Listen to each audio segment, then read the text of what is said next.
Whew, okay. How's it going, everybody?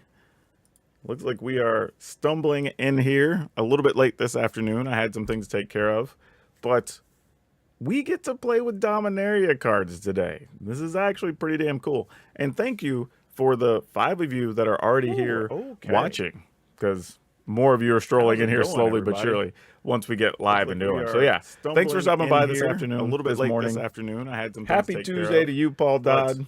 Lloyd 2VD.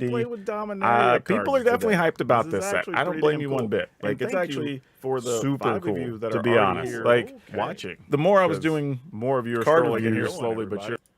Oh, sorry, I got probably an echo there. Sorry, I got to change that. The more I was doing card reviews, it really came off being really impressive, right? I was more excited than I thought I was going to be. Because normally I don't get really excited about sets. I normally just like kind of sit with like the whole idea of just like, it's new cards. We'll figure out something to do. We'll build things, whatever. But then ultimately, turns out the set was really good. And it brought stuff for all different deck types. It opens up the door for new deck ideas. Like, just so many things. So many that we weren't expecting out of this set, to be honest. But I honestly think they checked all the right boxes. And credit to Wizards, because, you know, we were like, it's a 30th anniversary thing. It'll probably just be a safe product with, like, a bunch of callbacks or something. And it turned out to be really good. Enough that, like, if you go through people's list, everybody's got a different, like, top 5, top 10 from the set.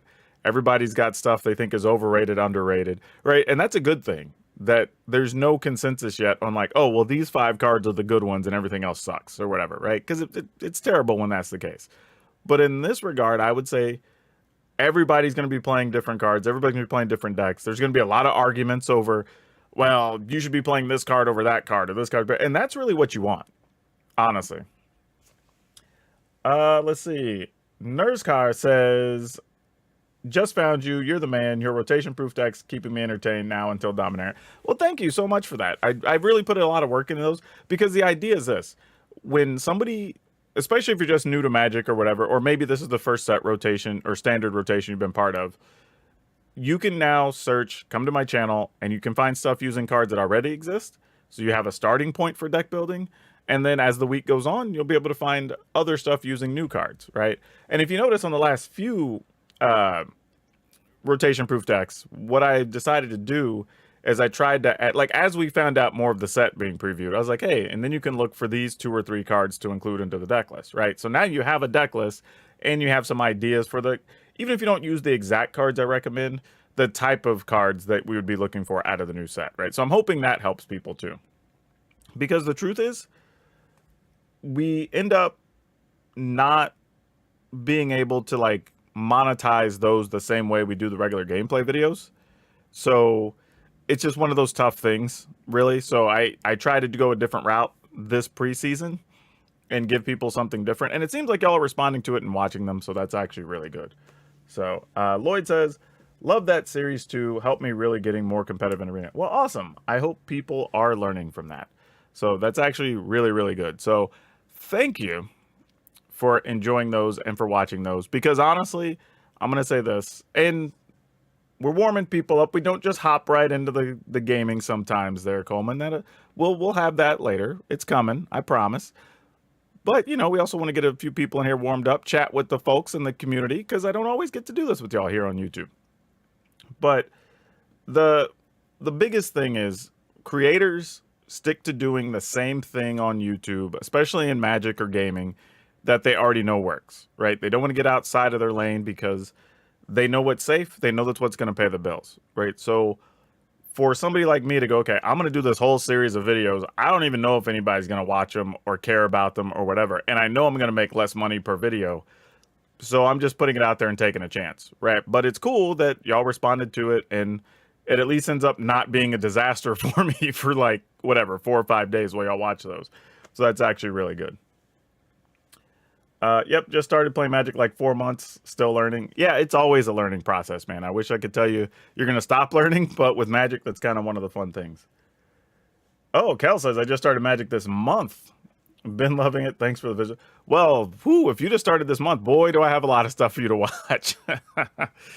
All right, let's hop over. Let's take a look at our stuff here in Arena. Let me go ahead and I have to bring up the new Arena thing because for early access, they give us a separate setup. So we don't have our normal things, but that's okay. That's to be expected. Let's bring this up here and I will set this page up. I'm not going to cover up my beautiful face. Y'all are going to have to deal with that because, you know, even though I have a face made for radio, unfortunately we're streaming, so you get to see me. But yeah, good to see y'all. Looks like we've got about 20 people hopping in here early, so we will we got a lot of deck lists, honestly. I've got a Dragons list. I've got a 5-color Legends list. I have a mono blue tempo. I have mono black aggro. I've got Esper midrange, Naya tokens, Gruul modified, and mono green aggro. Now, that being said, we're obviously not going to play all those on this stream. I'm going to be streaming on here today. I'll also be on Facebook Gaming for probably about 2 hours, and then I will be streaming on Twitch. So at some point during the day, I'm hoping to get through most of these. It probably won't be all of them on the live stream. Realistically, I'm probably only going to end up playing about 6 of them, and then the rest will probably eventually be videos throughout the next week or two, you know, as I get that footage done. But out of curiosity, what are y'all looking to see out of this set? Now that you've seen the whole set, what type of, okay, before you give me your answer, ignore what I have on screen. I'm asking you personally, as a gamer, as a viewer, as a person who's excited about Dominaria United, what type of decks are you looking for to see here in the early goings of the set? Like, what's got your interest peaked? You know, what kind of cards are you like looking at that you'd like to see built around or try? Like, that's what I'm interested in knowing from y'all, because that can help me shape and decide what I want to build maybe next week and start making those videos for you. Feels like the white 1 enchantment that exiles 2 is going to wreck aggro. And I don't know, Paul, if it really does wreck aggro. I think it can wreck tokens, and I think that's a more accurate statement, but I don't think it necessarily wrecks aggro. I think it's very strong, you know, but I also think if it were to become a big thing, I think all you're going to see is the aggro decks start splashing more enchantment removal. Probably like, I hear something clicking behind me. That's not good. Probably like the 2 mana vampire, because, or not vampire, 2 mana werewolf, because that's easy to play. It can still go aggressive. It can still destroy artifacts and enchantments, right? You can even, if you leave a mana up, you can even destroy in response to it coming out, so it never even gets to remove your stuff, right? So stuff like that, I think, is just where you'll see the adjustment being made. I think it's like all things. Let's see what response we're getting. 5-color Legend shenanigans. Somebody's excited about that. Any chance we could see some type of Rakdos Anvil deck? Not anytime soon. The Rakdos Anvil decks are kind of boring to me, honestly. They're all very much the same.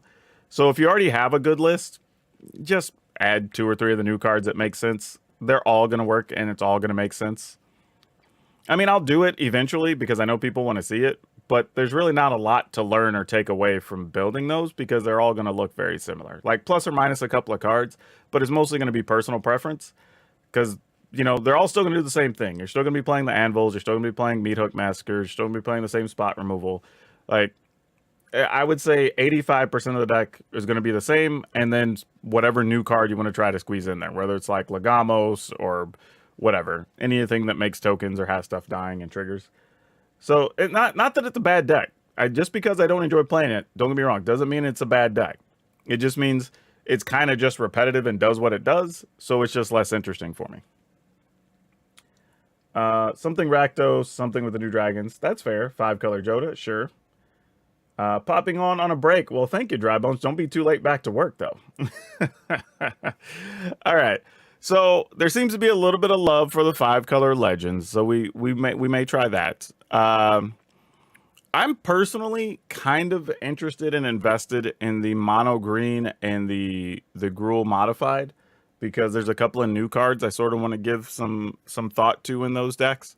Obviously, the 5-color Legends is going to be mostly based around new cards because of Joda, but a few different things I do want to give some consideration to. Lloyd says, I'm a huge Gruul fan, but generally I want to see some interaction before going head-to-head with my friends, I think is what you're trying to say there. That's understandable, right? Everybody, here's the thing, though. Let me caution you all about this, and then we'll get to some gameplay. But whatever you see in the first, I would say even 10 days of set release, up to 2 weeks. Do not take that as the gospel. I see too often where people go, oh, this is the new best deck, or this card's unbeatable, or these are the cards I need for this deck, or whatever. Not realizing that in the early going, it's just the blind leading the blind. Everybody's experimenting with cards. Everybody has their new pet card they want to try. Some card that nobody gave any credence to ends up being one of the most played cards, stuff like that, right? And all of that's going to shape the metagame or whatever. So even what you see on my channel, whether I like something, dislike something, whether it works or it doesn't, that doesn't mean that's going to be the same thing in like a month. Because the decks we run into are going to look way different. Something we play might look super powerful right now and might just be very pedestrian in 10 days. Or vice versa. We might have something that really struggles, but depending on which way the metagame goes, that deck might become super powerful, right?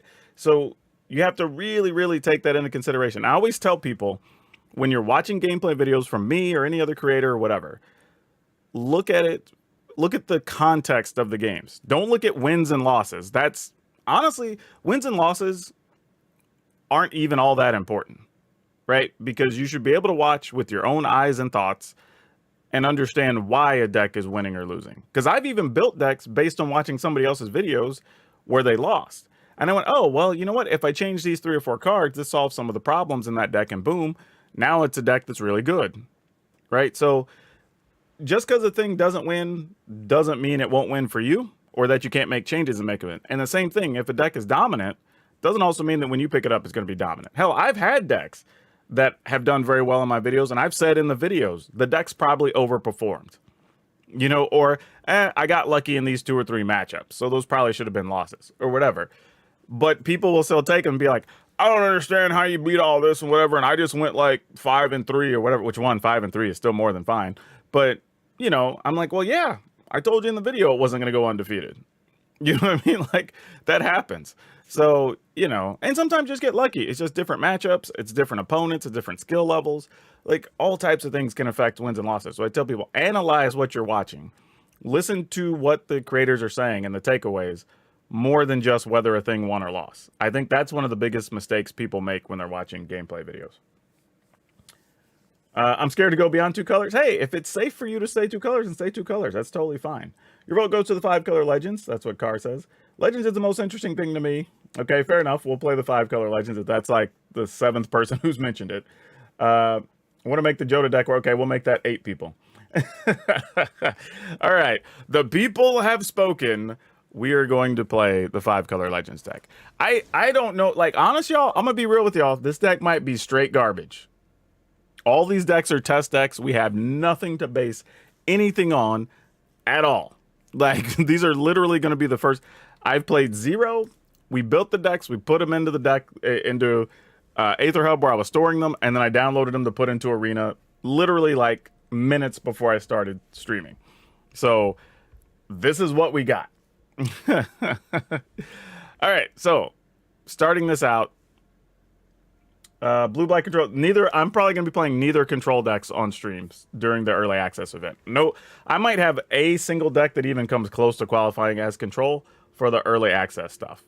It's just not worth it for early access. The games are too long and it's not fun for the other people also streaming to their communities. So I'm just not going to even bother with it. And honestly, for most of my content, I do like one truly heavy control deck out of like every 8 to 10 videos. And that's purposeful. They just don't draw as well generally, and they're not as good because you only get to see like sometimes 3 or 4 matches per video, and there's not as many as I can get in on the other ones. Back to the job. Have a good stream. See you later, Dry Bones. Thanks for stopping in. I appreciate it. All right. So here we're going to go. This is the quick rundown of what we're going to try. Again, not saying we won't change cards. We won't say that this is necessarily going to be the final version by any stretch, because literally we played no games yet. But I will tell you, if the stream is a little weird and I'm speaking weird and I'm like ignoring chat for like 3, 4, like a minute at a time, understand that I'm also recording this for YouTube so I can use it later. All right. Oh, man. Okay, so getting into this, again, this is the very first deck we played. So No idea if any of these cards are going to work. I'm guaranteed to make mistakes with them as I'm getting used to them, so bear with me. But going down this list very quickly so y'all know what we're playing, we do have 2 Thalia, Guardian Thraben. I probably could squeeze a third one in here because Thalia is actually pretty good. We might actually cut, well, I don't know. I already only have 2 of those in there. Anyway, we've got 2 Thalia, 2 Goro because it gives everything haste, which is pretty sweet. And it's easy to cast with only 1 red in the cost. 3 Catilda, mostly because a fair amount of what we're including in the list are actually humans. And if they can help us cast the other stuff easier, then great. 3 Adeline, because that's just really good, making extra tokens, can't hate that. Trying out 1 Squee because, well, it's Squee, it has haste, it also makes more tokens, and in a pinch it does come back out of the graveyard if, I don't know, a sweeper goes off or something. Not super spectacular, but mostly fine. We're trying out 2 Aaron Benelia's Ruin. It's a 3-mana 3/3. The only reason I included it, though, is we're already trying to play 5 colors, and we do have double white because the deck is predominantly white, so our lands are already built that way. So it's not a bad splash to have this card in here. It does have Menace, so that helps, and it can actually pump our entire team. So not too bad, especially since we have some cards that make tokens. We could just sack a token, pump everything. So that seems pretty good, but I have no idea if it's going to work or not. King Darien obviously pumps our team. It can make tokens. Sacrifice to protect our tokens, even though we'll see how good that is because it's not predominantly tokens. But just having something along with Aaron that pumps our team is actually pretty nice. Queen Alenal. I have no idea if that's Ruerdock, I think is how we say that. But this is actually an interesting card. And I'm going to try this in a few lists throughout the next week because I'm trying to figure out the best spot it belongs. Like, do we just want to play it in where we're making creature tokens and just basically double our tokens each time? Or are we looking to play it in something that makes treasure or makes, I don't know, clue tokens or something or whatever, right? And then make a creature every time. Because it doesn't say whenever you make, well, it does say creature tokens. So it doesn't necessarily work with that. But even being able to double our tokens, it's still pretty powerful if you're playing it alongside something like a Jetmir, you know, could be an answer. If you're playing it against something or playing it with something like Rabble Rousing, you get there faster, which is very cool. So we'll see. This has variable size, which is pretty nice, but we'll see how it hangs on. Then, of course, a card I highlighted in one of my videos is Mirror Box. So we're going to go ahead and give Mirror Box a look. Now, let me address something with Mirror Box, because I had somebody comment that, well, it's a turn 3 do nothing, and if it dies, you lose all your other creatures. Well, in theory, yes, but one, we're not playing all that many of all the legends. This is still just an anthem for your legends. Like, each legendary creature gets additional +1/+1, right? Automatically. So you're playing it as an anthem. And then, if you actually do know that it's a risk of being removed, then you just don't play into it and you play your deck like you normally would. There are a lot of decks running around right now that aren't going to have a lot of artifact removal. Like, we see it already. Like, the mono red decks, even some of the green decks don't actually, and green is actually fairly versed at getting rid of artifacts and enchantments.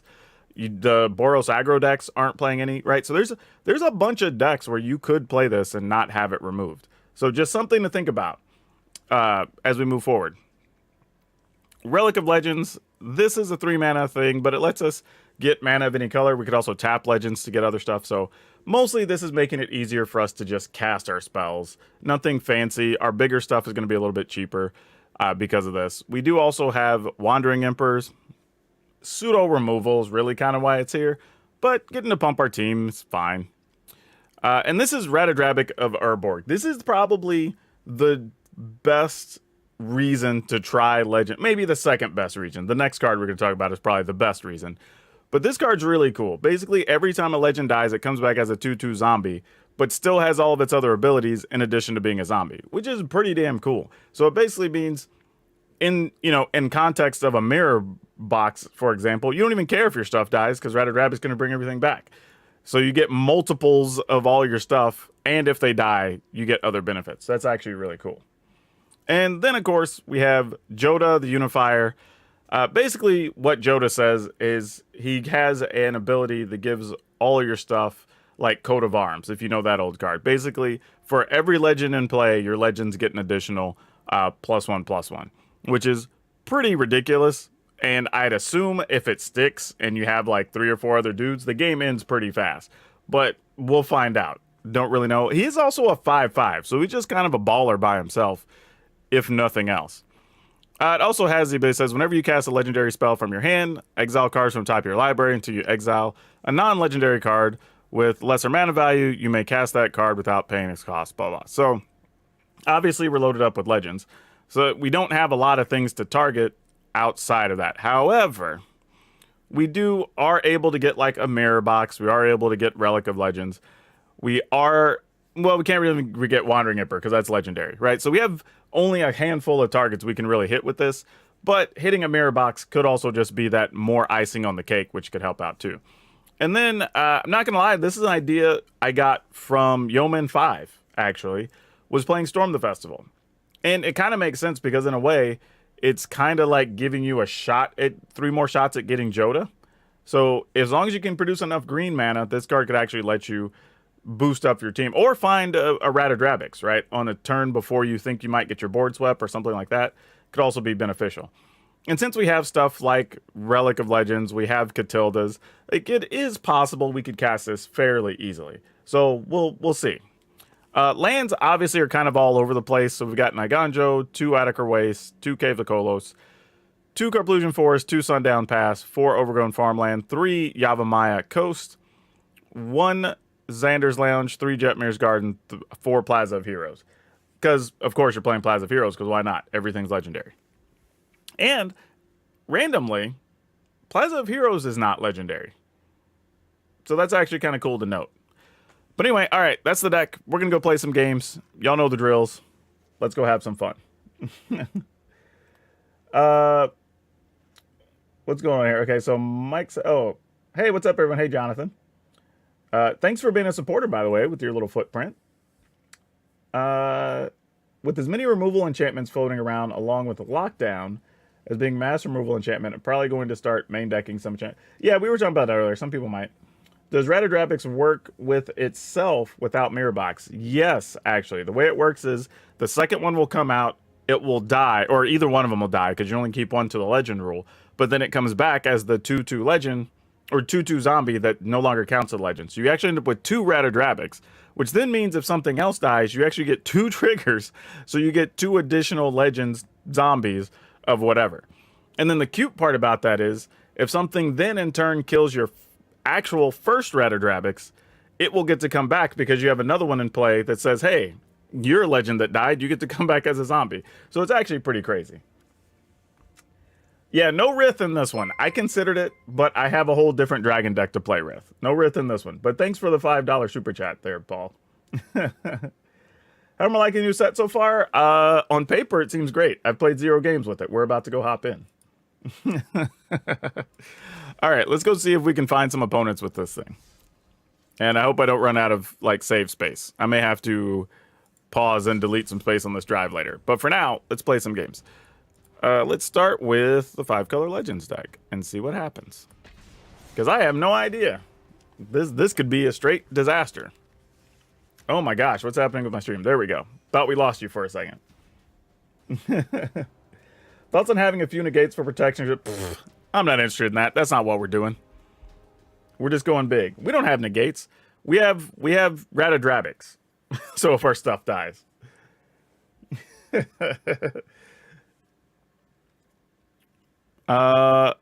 Okay, I guess I'm just waiting on opponents at the moment.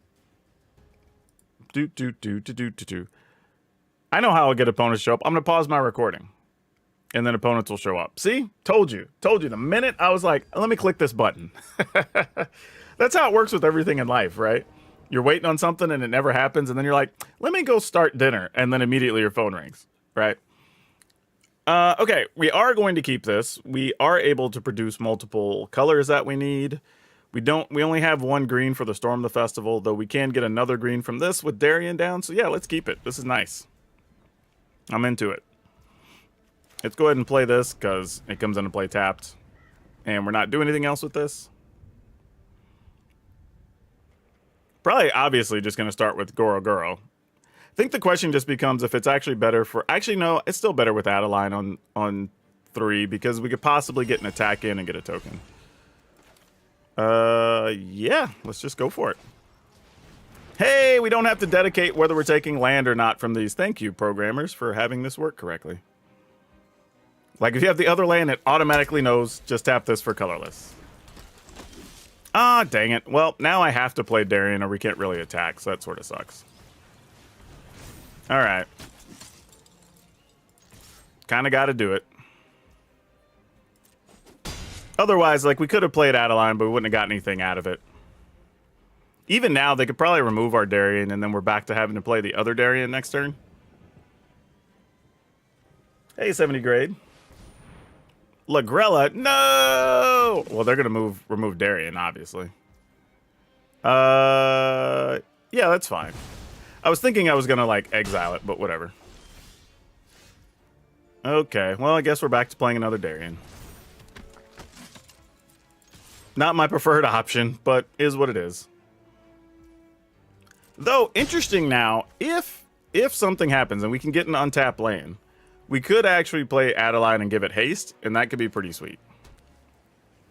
But we did get stuck on lands here, so that's not good. Ah, adversary, boo to that. That makes our plan a whole lot worse. Yep. All right. Oh, wait, they're going shields down here? Yeah, we'll take 6, I guess. I mean, they can obviously block and kill something here. But do we just let them?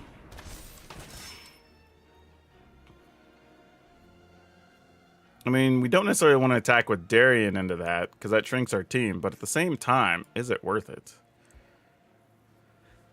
This is actually a little tough, because if we don't attack with Darien, then all we're doing is letting them gain 4 by blocking with the token. And then they're going to take 3, so they're gaining a life out of it. Ugh, that's tough. That's tough. Man, missing land for 2 turns is tough here, because it would have been nice to get either of these into play. Yeah, I think I just attack with both of them. BOFFUM, both of them. I mean, they do have to trade. That's the thing. If they do block the token, it's at least a trade. All right. Well, that worked out okay. They did not even want to give up their adversary. I wonder if they just have another one here. Maybe? Well, Sigarda's pretty damn good here, too, though. That's nothing to turn your nose up at. Oh. Oh. What's this? Okay, hold on a second. We would go to 7. They would go to 11. Then we basically have to stick the mirror box, right? Or else we don't have a real attack next turn. Ah, this sucks, because we almost want to kill that so we can at least try to punch something through next turn. All right, we're just going to take it. I think we're in a lot of trouble here. Ah, we still didn't find a land. All right, GG's. We're dead. Just no land, unfortunately. Ah, that sucked. We had a good start. Just didn't find a land after our opener. I'm pretty much not answering the question on, like, thoughts on our... Because, like, everybody's going to ask that all day. Like, literally, every time we do early access, like, every person comes in, it's... Which I appreciate that y'all want to interact, but it's just like, I can't, like... I'm literally playing just a handful of games. Like, my opinion's only going to have so much weight, and everybody wants to keep asking, so I don't know what you want from me. All right, what do we got here?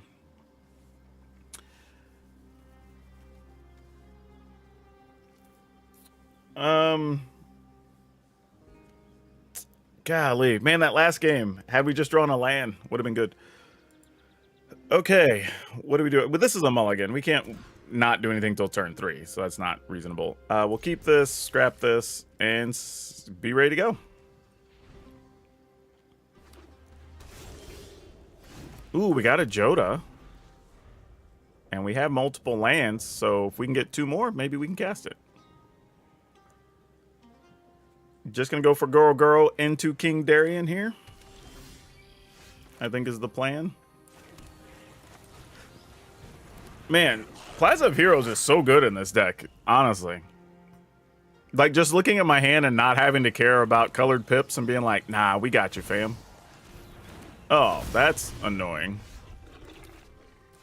Okay, well, we're already going to be in trouble. We did not draw a fourth land yet. Ugh. I kind of want to go land, and hopefully they produce some combination of black or blue. I guess black, blue, or red, because then this will fill in the other one. Get in, get out. Easy mission.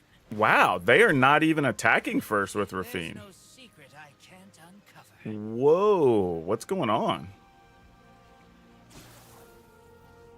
Okay, then. Untap land so we can cast a Wandering Emperor when they try to block? That'd be great. Wait, now they want to attack. Okay, they must have been looking for something prior to the attack then. Nope. Yep. All right. There's a little bit of a pump fake there. I don't know what's going on. Resolve. Do I think Bat Humans or Night Humans is better? I couldn't even tell you. We had played 0 games with them. Like, if you're asking me anything about the format with no experience, I can't give you an honest answer. I would just be giving you an answer strictly on speculation. This sucks, actually.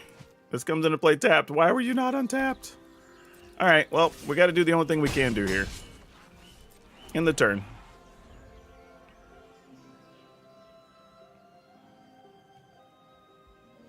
Now, the plus side, we have 2 of the 3 green mana we would need for a Storm the Festival, so that's possible. Though, these decks play a fair amount of counters, so we're going to be in a little bit of a tight spot trying to resolve one of those.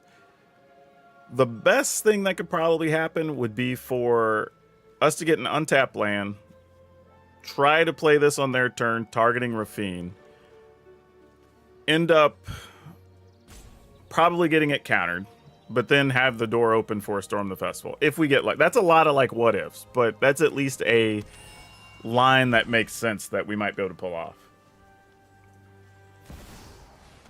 And a Shield Red. Exciting. I think that card's going to see a lot of play, y'all. Like, I know a bunch of people griped about it because it wasn't the Shield Red they expected or whatever, but truthfully, I think it's really good. I mean, the fact that I'm going to lose life here just because I'm drawing. And then they're getting to gain life because they're drawing extra cards with the Rafine. It's like super good. Super good. Like, no complaints. Now This is the type of stuff where, like, when people are complaining about that card, I'm like, I don't understand. All right, cool. GG's. Like, we're not coming back from that. Like, even playing Catilda here isn't going to open up the door enough for us to do anything, I don't believe. Yeah, we'll just pass. But I think we're dead here. Just a case of, like, not getting that land untapped when we had the opportunity was the difference in the game, I think. Oh, and they have a Joda. Yeah, sure. All good. That deck is greedy and so good.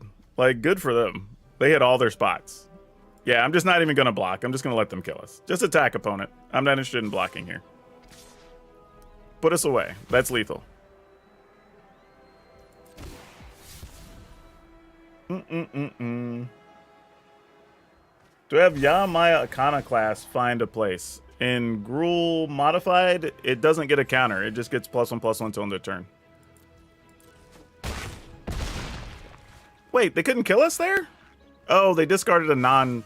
Wait, they discarded a land instead of... They did. Why did you not just discard 2 spells, opponent? I was letting you kill me. Gosh damn it. Now I have to die during my upkeep. Alright, well, let's go. But yeah, if you're talking about the 3/2 for 2 that you can pump with the red, like, it only gives the turn it comes into play +1/+1 and trample, or it already has trample, I think. It only gives +1/+1 until, and haste until end of turn. It doesn't actually give a +1/+1 counter.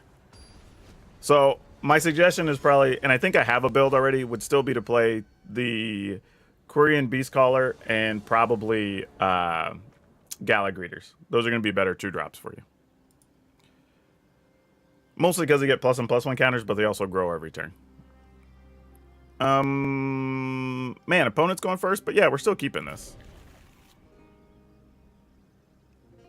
Definitely don't hate this. We can try to play Thalia. Actually, do we go Thalia then Aaron, maybe? That could be pretty cool. Let's go ahead and play this tapped since we're not doing anything else with the turn.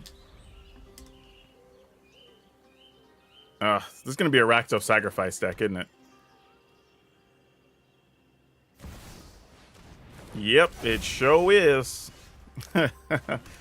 Alright, well, we'll see what we can get done as fast as possible against that deck. I don't know what this is going to look like, but let's find out. Thalia might just be dead here, because they don't like Thalia. Rightfully so. Braids. Okay, that's a thing.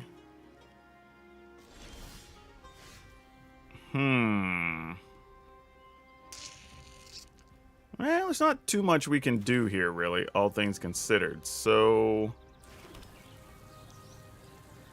I guess we play this. Though, maybe the right answer is probably Aaron there. So I can at least get an attack through with it having Menace, or force them to put Braids in the way to kill it. Alright, there's some sacrifice fodder, obviously. Oh, this build is not what I thought it was going to be. This is definitely different. Alright. They chose not to sacrifice anything, too. Interesting. Alright, so this turn gets a little weird. Because we could play Catilda, which would open up the door for us to do some other things. But the other side of that is, if that's a meat hook last, we lose. You know what, though? I think it's still fine if it's a meat hook. Let's play this. And we can tap these two in this to play the relic if we want to. Instead of even... Though, I don't know. This doesn't have death touch or anything. So let's go ahead and attack first. Since we've got vigilance.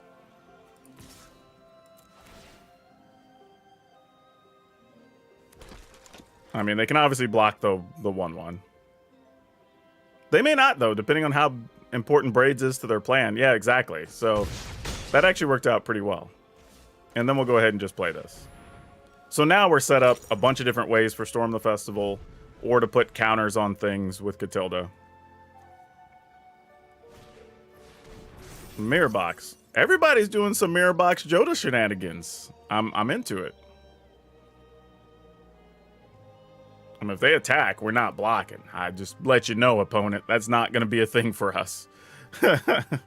We're at 20. I'm not interested. Not even a little bit.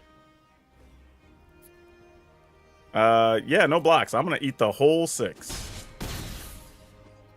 All right, come on. Let's hit a big Storm the Festival here. Yeah, if you make me sack something, I'm sacking a token. I'm assuming I can still sack a token, right? Yeah, each opponent. Okay, cool. I said that, and I'm like, can I even sack a token to her? I have no idea. All right, they get to scry. They don't have any mana open to put that into play. Ooh, we straight up got Joda, though. 1, 2, 3, 4, 5, 6, 7. We'd have to tap multiple things. Yeah, Joda's like the best thing we're going to do anyway, though, right? So, like, might as well do the best thing if we're trying to do the best thing. Hey, thanks for that support there. Much appreciated on the sub. Yeah, we're just going to get in here for a big pilot. That's lethal. Like, Joda was just instantly lethal here. That's wild, Joel. Like, I literally just... It's just like accidental lethal. All right. Cool. That was weird. Wasn't even expecting that. I was like, no, we drew Joda. I guess we'll just play this. I'm like, oh yeah, that's like 20 damage. Okay, sometimes the cards just work. What are you gonna do? The good news, though, there, I will say this. Like, we were able to even cast the festival if it came down to it. So if we didn't draw the Joda, we definitely could have got through on the festival and would have been fine. So that's actually pretty nice, knowing that we had both options. Yeah, Joda's kind of baller. I'm not gonna lie. Joda's wild. Oh, this hand, though. We're definitely mulliganing that. This is better, but not great. Ugh. Ugh. I don't like. Oh yeah, this is rough. Okay, we're gonna need a lot of help with this hand. This might just be bad, y'all. This might just be bad. Oh yeah, that's gonna be tough. I mean, it's cool that we got a second Thalia, because that if we don't draw a land, we might need something after this one dies. But yeah, don't think this is a great start. Oh, that's definitely not good for us. I might just have to go in and add more mana. We'll see, though.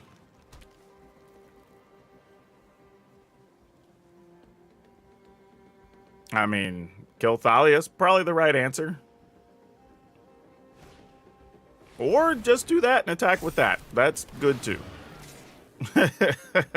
No blocks. Alright, that's at least something. I mean, that sort of gets us going the right direction, right?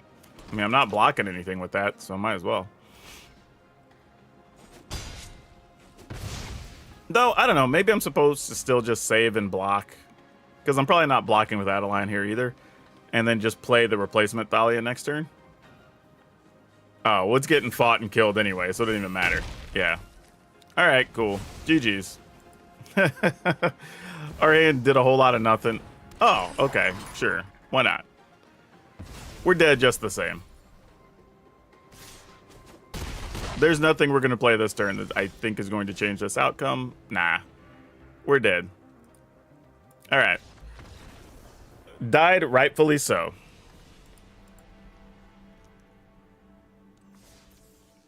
Okay.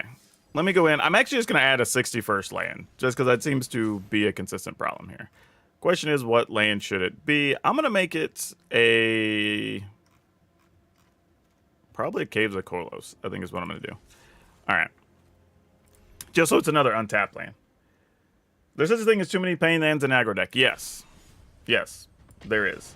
Especially, mostly because of the metagame, right? If you're going against, if there are a fair amount of other aggro decks, which generally, at the beginning of a season, there's more aggro decks than fewer, then yeah, you're going to end up in a lot of situations where you've already taken 4, 5, 6 damage from your lands, and it's going to make those middle turns very tough. So, just something to think about. This is an easy mulligan. I'm looking for something to at least cast on turn 2, which we can here. We have a couple, actually. Let's keep this. Let's get rid of this. And let's see if we can find the rest of those lands. But man, if this is green, white, and champ, it is. Why? Why would you? Oh, some people just don't enjoy fun. We're playing early access, and that's the thing somebody decides to play. We're over here trying new cards, trying to do some sweet, cool things. Some people don't enjoy fun, y'all. All right. At least Thalia hopefully helps slow the opponent down a little bit. All right. That bought us a little bit of time. Let's go with... Let me see. Let me think this through real quick. Because we're not attacking with Thalia, obviously. We can only play one thing here. So the question is it more worth it? Nah, we still gotta play this. I can't really justify playing anything else, I don't think. All right, no attacks. And then if they don't die, that leaves us 6 mana to work with next turn, which could be both of these. Possibly attack with this, make 2 tokens. I don't know. We'll see how this plays out. Could also just be leave mana up, Wandering Emperor, this knucklehead. Very reasonable options. Yep, Jukai Naturalist, not a surprise. Yippers.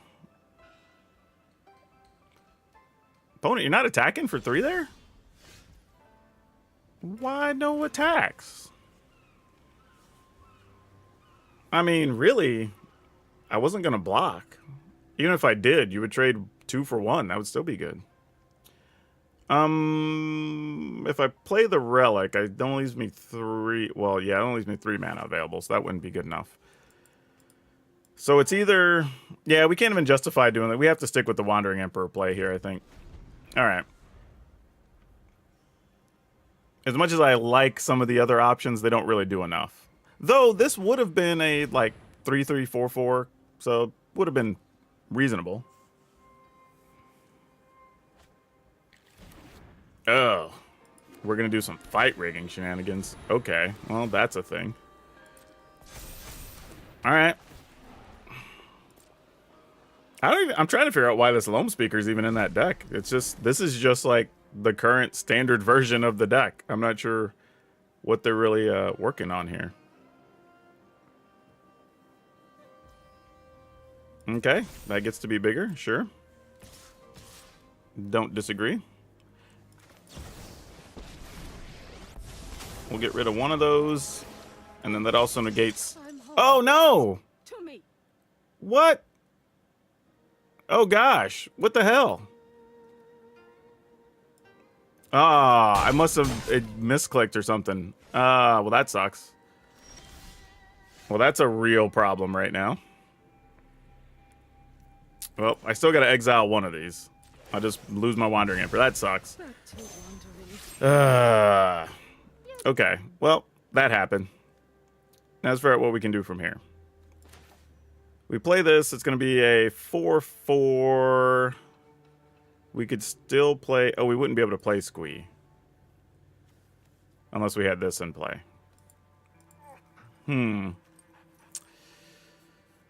That's a problem. Alright, I think we just do it, though. And... no attacks. I mean, if they don't have an exile enchantment, it's not the end of the world here. It's just not real happy. But yeah, that not getting to exile something that last turn and gain that life would have given it... Having 4 more life here really would give us a couple more options. Doesn't seem like much, but it really is a big deal. Ugh, another fight rigging. All right, well, this thing's going to be a 7/7 if they want it to be. So they're going to get one of those, whatever that is.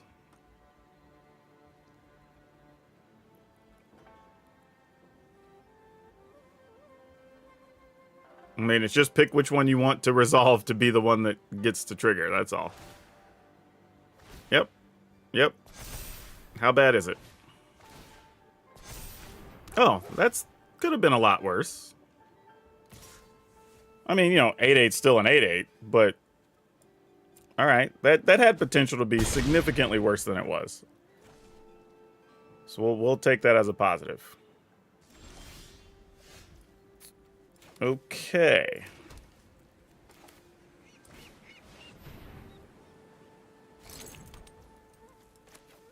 I mean, we go ahead and play this. Might as well tap that.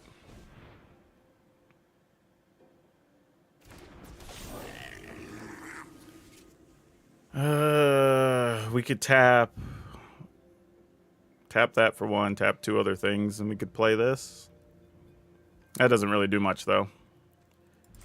Yeah, I think we're just too far behind. I'm just gonna go ahead and give them the win here with the fight riggings and stuff. Yeah, I might have actually done myself a disservice by not playing that talisman sooner. Truthfully, could have been my mistake. I should have taken a turn off just to play it.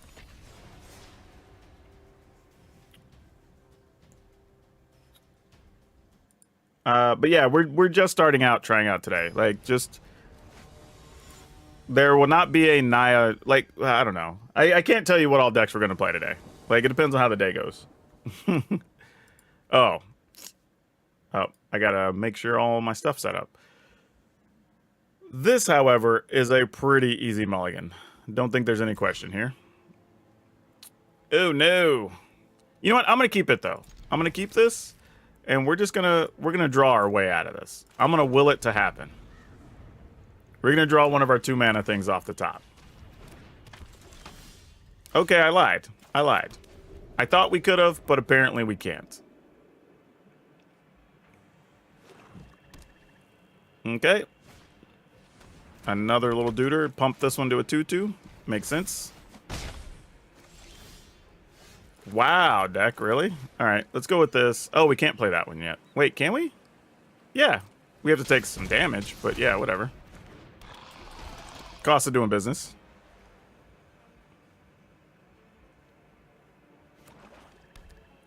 These aren't legendary. I just realized that. I don't know why I thought they would have been, but that's pretty cool.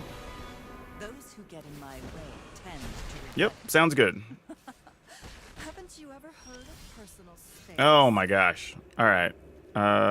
Guess just this. Yep. I mean, the bad part is this is just gonna Adeline's gonna eat a removal because they haven't had to play anything all game, and then we're just dead.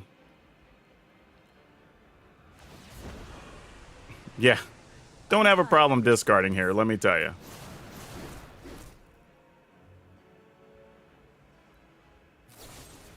Yeah, there you go. All right, we're dead. Yeah, and in that case, that's a good example where Liliana really doesn't even matter. It could have been almost any card in that scenario. And that's what I expect is going to happen a lot. Where at least early on, where spots where you can play Liliana, it just doesn't do much. But I think the card's still strong. I just don't know if we've found the best use for it yet. I mean, people are like, I'm just going to shove this amount of black aggro. It's like, well, that's cool. But is it doing much more than just another like removal card or just being another quality creature?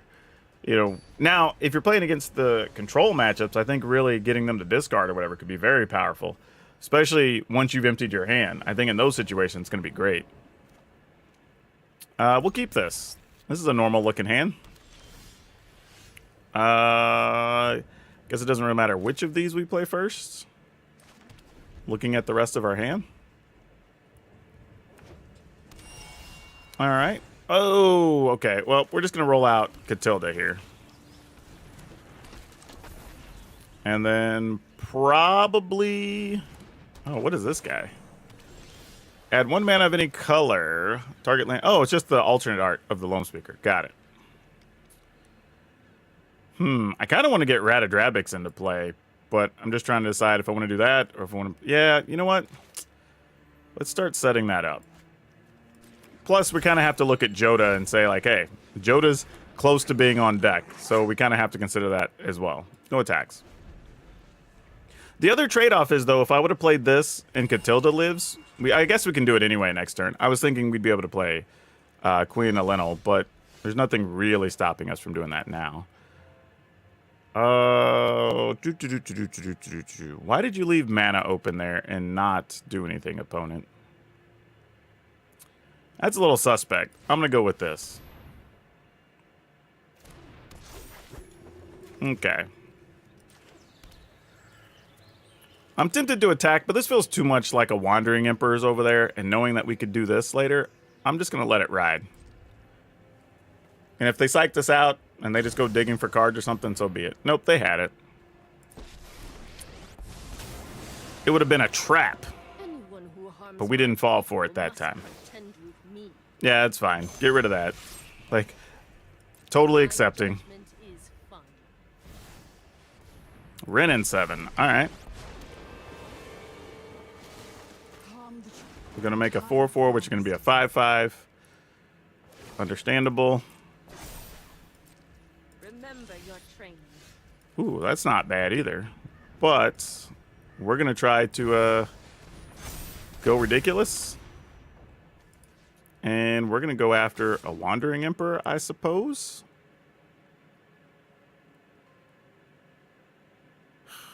I'm wondering if I just give up this Goro too. Because if they can kill something, they're going to want to kill Joda, right?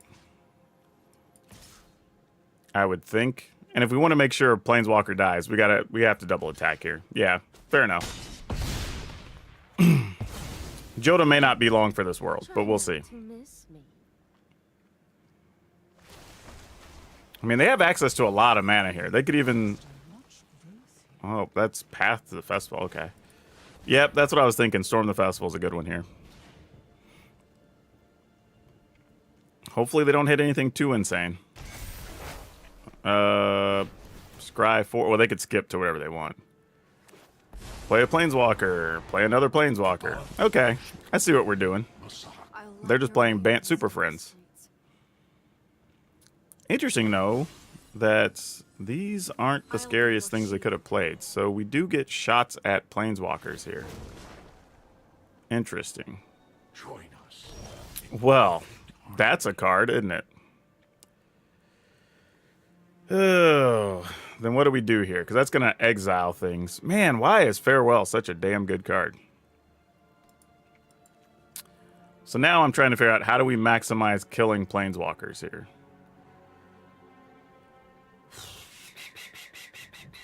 Man, we're mana short. I was thinking what we could do would have been to play this and hope to hit another Goro, and maybe we could have killed like 2 planeswalkers. But there's really not an option here.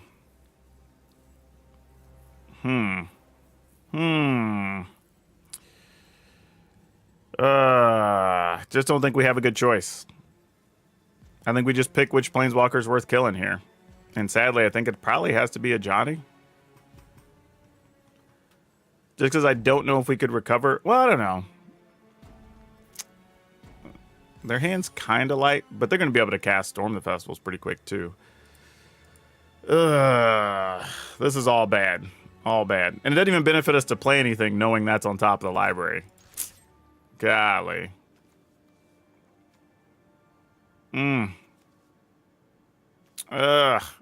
I don't even know. All right, I guess we go here. Just to minimize the usefulness of the Storm the Festivals. Oh, they're not even blocking? Oh, gosh. Then they're just going to probably just hard cast Storm the Festival then, I guess. All right.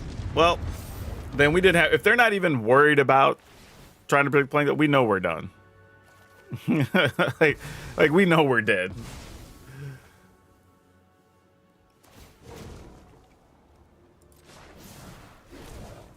Sure. Reinforcements are near.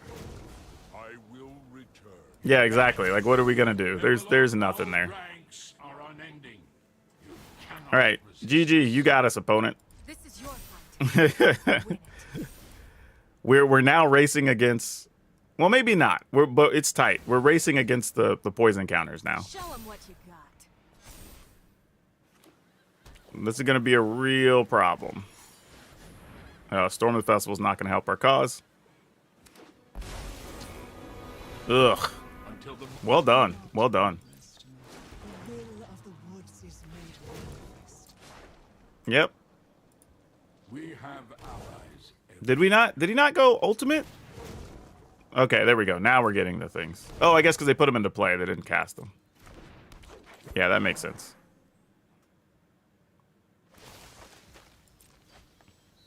We will help you. All right. I mean, there's nothing we can do here. I mean, you just do what you're going to do. Reinforcements are near. All right. I mean, I guess this is our only plan.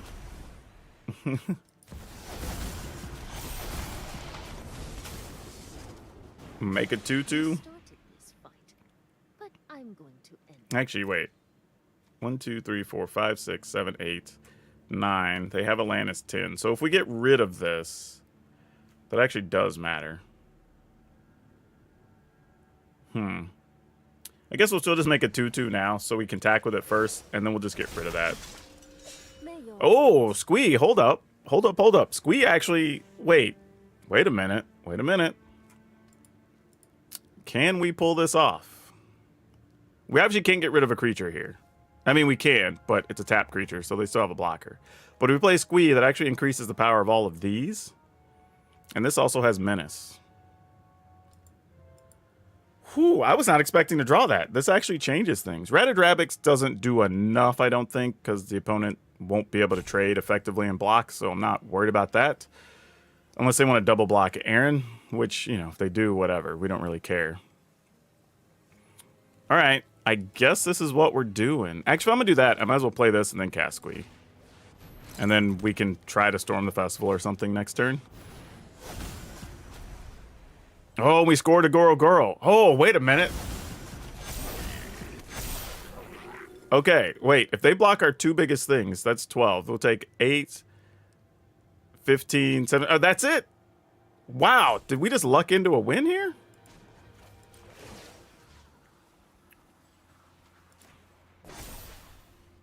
Strike. Oh, wait. No, those have haste. Yeah, all right. Oh, Goro doesn't have haste. Oh, no. Block those is 8, 15, 6, 7, 18. That's only 19. Oh, I forgot. I thought Girl had haste. Oh, crap. Oh, well. Now I have to attack Planeswalker, sadly. All right. Pick and choose who we're going to kill here.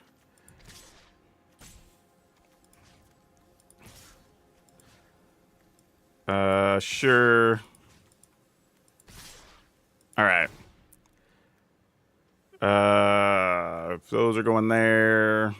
Those are going there. I guess we'll just go here. We only have, what do we have attacking him? Just one? All right. I messed up, y'all. We could have done it. I just wasn't thinking. For some reason, my brain went, oh yeah, Girl has haste. He obviously doesn't. But the good news is we do have a 7/7 behind. So that's a thing. The opponent doesn't have enough to kill us yet. So that kind of sort of matters.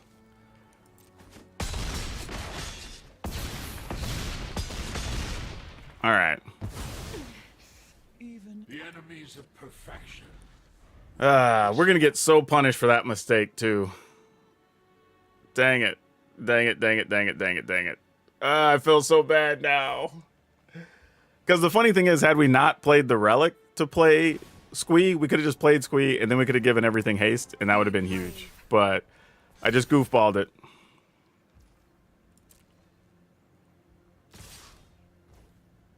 Oh, yeah, that can die. I mean, we know they've got the Farewell, so everything's going to go away here, which it is what it is.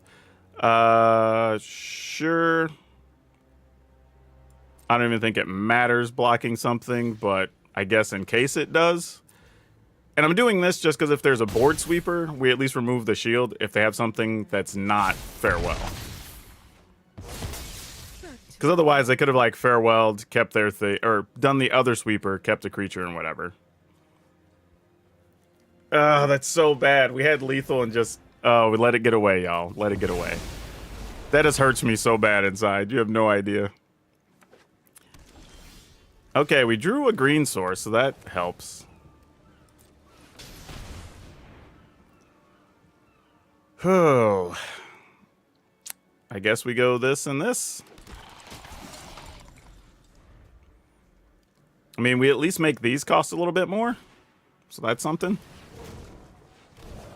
Yep, we're at 4 poison counters, unfortunately. Not much we can do about that part.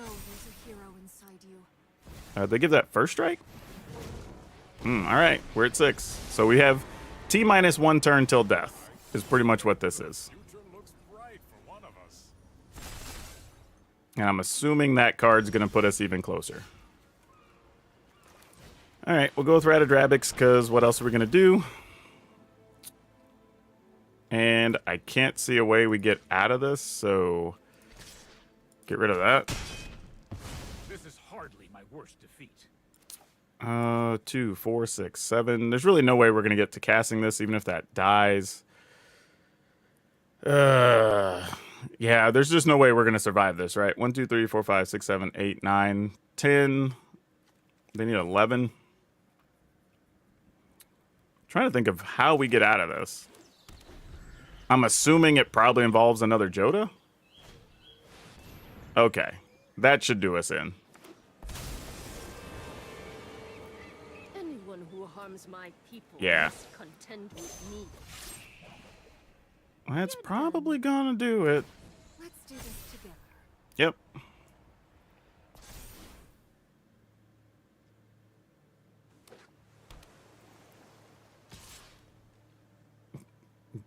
Sure.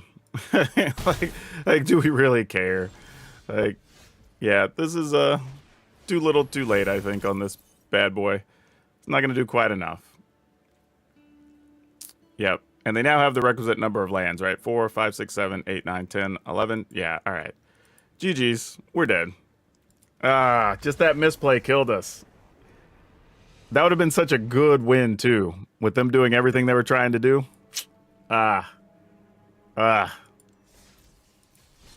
Dang, that hurts me inside. Because that's not a fault of the deck. That's totally pilot error. 100%. 100%.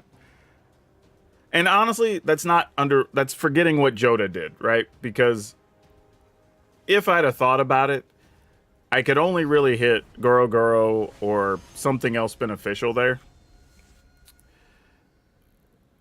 That's not true. If I hit the other Thalia, it would have been bad. But otherwise, I would get that, or I get a Catilda, and I could have used that for mana. So, like, yeah, that's my fault.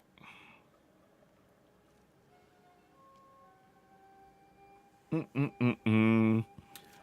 right, mulligan this. Keep this. Ooh, what are we looking to do with this hand? I think I might actually get rid of Attic or Waste here. I want to keep the rest of this hand, I think. Mostly because we can play this tapped on 1. We can play this on 2, cast whatever we want, have this on 3. However, this is not shaping up to look great against a Delver deck.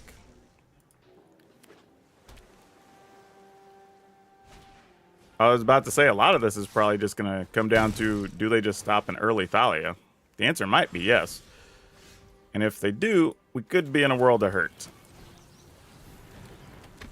But let's see if we find something reasonable next turn. The problem here is just going to be them just countering stuff and us not being able to do anything about it. Fortunately, this doesn't stop many of our spells. It's really about what are the other cards at this point. I don't think I want to give them an easy out, so let's cast this. They may just be able to counter it or something. That's fine. We're setting up for trying to resolve these, hopefully, down the road. Yeah. I assume something like that was there. But there's not much you can do. If they have the counters, you're just going to have to try to play the long, slow race, and hopefully they don't get you. That's just how this fight's built. But we only really have 3 turns. And we don't have a hand I think is going to get us out of that. Yep, because guarantee you they have a counter they can still cast for 1 mana. But we got to hope for the best, and I don't think we're going to be able to get out of that. Because this is going to end up being 2 next turns, so we're going to take 5, so now our clock's like 2 turns. Yeah, not quite good enough.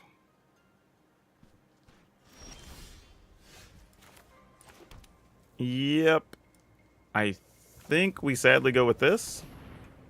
Let it get countered. And then that's probably game. Yeah, there's really no need for them to be worried about that. Actually, I kind of know some changes I want to make to this, though. I think I know... We'll talk about that later, but I have some ideas. Yeah, I don't think this is going to go... Because there's nothing we can resolve here that's going to matter. Because the only thing really is resolving a Joda, and I don't see a way that's going to happen here.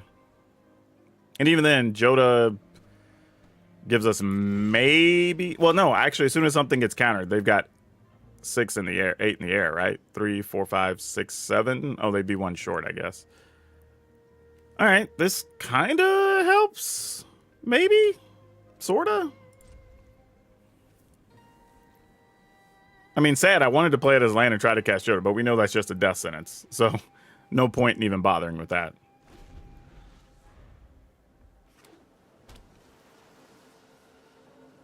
Now, the other side is they might think we have a Wandering Emperor and they want to save to counter it or something, which, you know, reasonable if they do.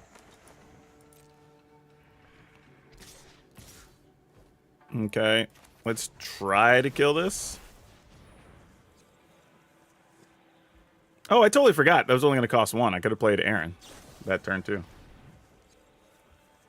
All right, slip out the back works. I mean, we're still dead. I mean, like, that doesn't change the narrative. We just died next turn instead of this turn. Even if we had Aaron out there. Yeah, GG's. We're dead. Yep, that one did not come together. That's a matchup that I think is going to be hard to win anyway, though, to be honest with you. I don't think we have a good shot at winning that one. Even if we would have stuck our cards, that's a tough one to win. Mostly because the disadvantage for those decks is if you are playing just like the hyper aggressive or spot removal type cards, which I built a version that doesn't have spot removal purposely for the early access event. So, you know, the final version will have some amount of removal, whether you're talking about like Lagrellas or something like that, will eventually make it into the list. But when I'm doing early access stuff, we're just testing cards, and then the final version will give actual, like, here's what you probably want to play going forward. Okay, definitely not that. Oh, that's worse. That's way worse, actually. Should have just kept the first hand. Mulligan that. Okay, well, this is going to have to do, which means Joda, you got to go, and probably Wandering Emperor. Man, mostly because I want to experiment with Ratadrabix. I'm probably supposed to keep Wandering Emperor, but you know what? That's not what we're doing today. We're trying other cards, because that's what today is about. Hey, somebody finally attacks us with a Phoenix Chick. I was wondering if that was going to show up somewhere. All right. We take a point. Hopefully our Catilda lives so we can get a Ratadrabix down. Would be nice. Maybe. All right, we go to 17. Our Catilda did live. I was about to say it's not going to, but lo and behold, we got a nice little surprise there. Okay, then.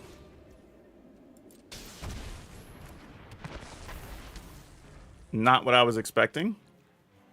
Man, problem is the cast Joda here is going to cost us 3 damage if we were to draw it. But, yeah, you know, cost of doing business.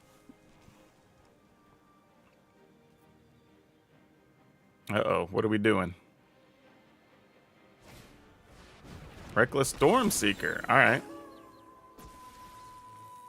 Saying, how badly do you want to trade? I really don't, so I'm just going to go to 12. Oh, but we did draw the Joda. We might just be putting ourselves in death range, but it's worth it. Let's do it. So much damage from our own stuff. All right, no attacks, because we do need to be able to block some stuff for a moment till we find something else. Mostly because we took too much pain damage here. Maybe I'm playing too few many pain lands. We'll see.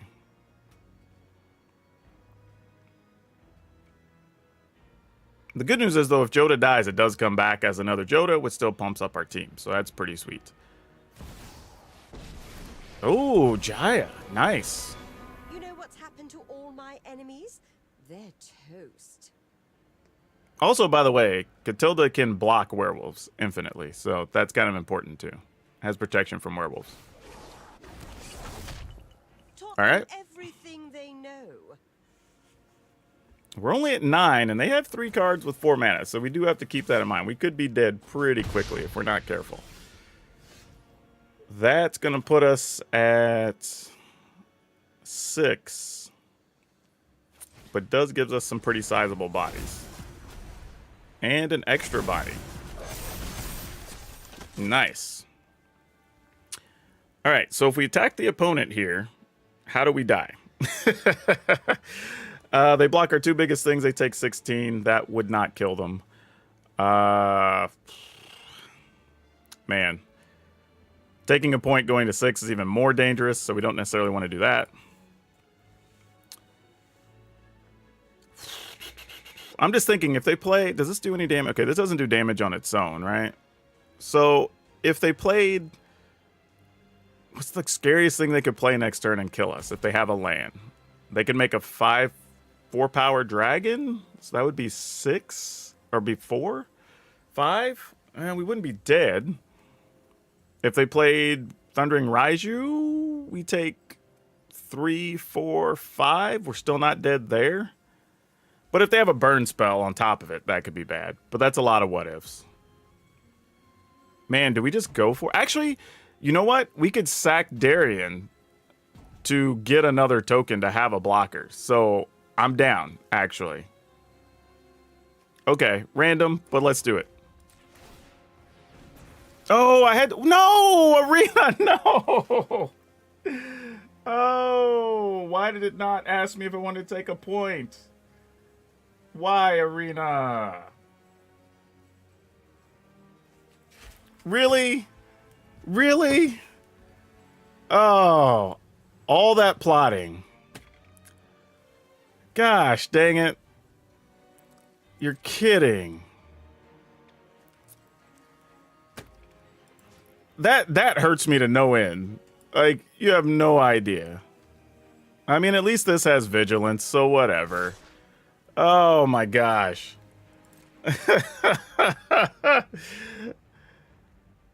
Arena was like, I saw you were at 7. You don't want to take damage, right? Like, oh, bruh. Man, that hurts so much.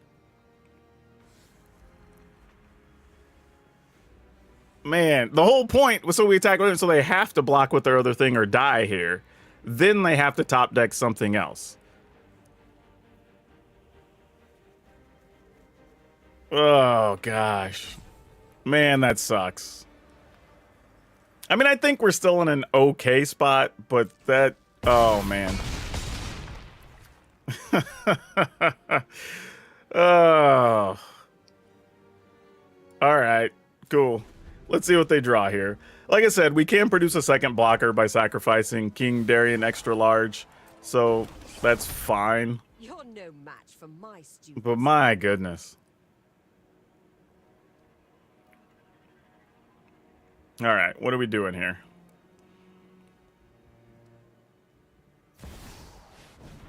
Okay, so they did actually have the dragon. So that good that we thought about that. That actually ended up being a real thing.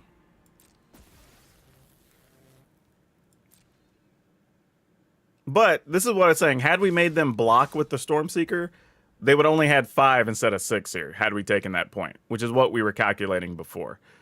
But now we take 6 and... All right. I mean, we can't do anything about that part, so sure. We go to 1. Oh, all right. We still win anyway, as it turns out. We can play that with the proper mana. We don't find anything because we don't have anything that costs 1. And then we just attack.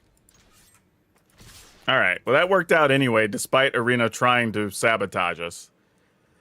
The funny thing is, though, everything we thought about, they actually did have. So the play, taking the time to think about it, was correct, but didn't matter in the end. Dang.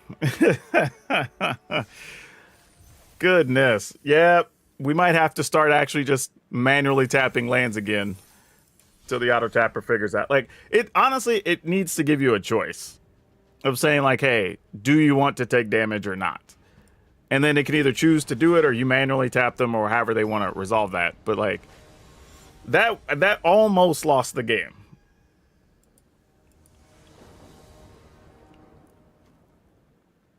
Okay. Man, this is so close. If one of y'all was a 2-mana thing, I would have went along with it. You know what? I'm going to do it anyway. Let's keep it. Let's see if we can just top deck something. We're going to will what we need to the top. You know what's going to happen here? I'm going to draw Catilda and not be able to cast it, right? No. Okay. Actually, that's not bad. Okay. That's a body. Oh, that's cool. Check out what happens with the Thran Portal. When you choose the land type, it turns into that type entirely. That's kind of... I actually like that for record-keeping purposes. That's a lot nicer, to be honest. Credit where it's due. That's actually a really nice way to deal with that.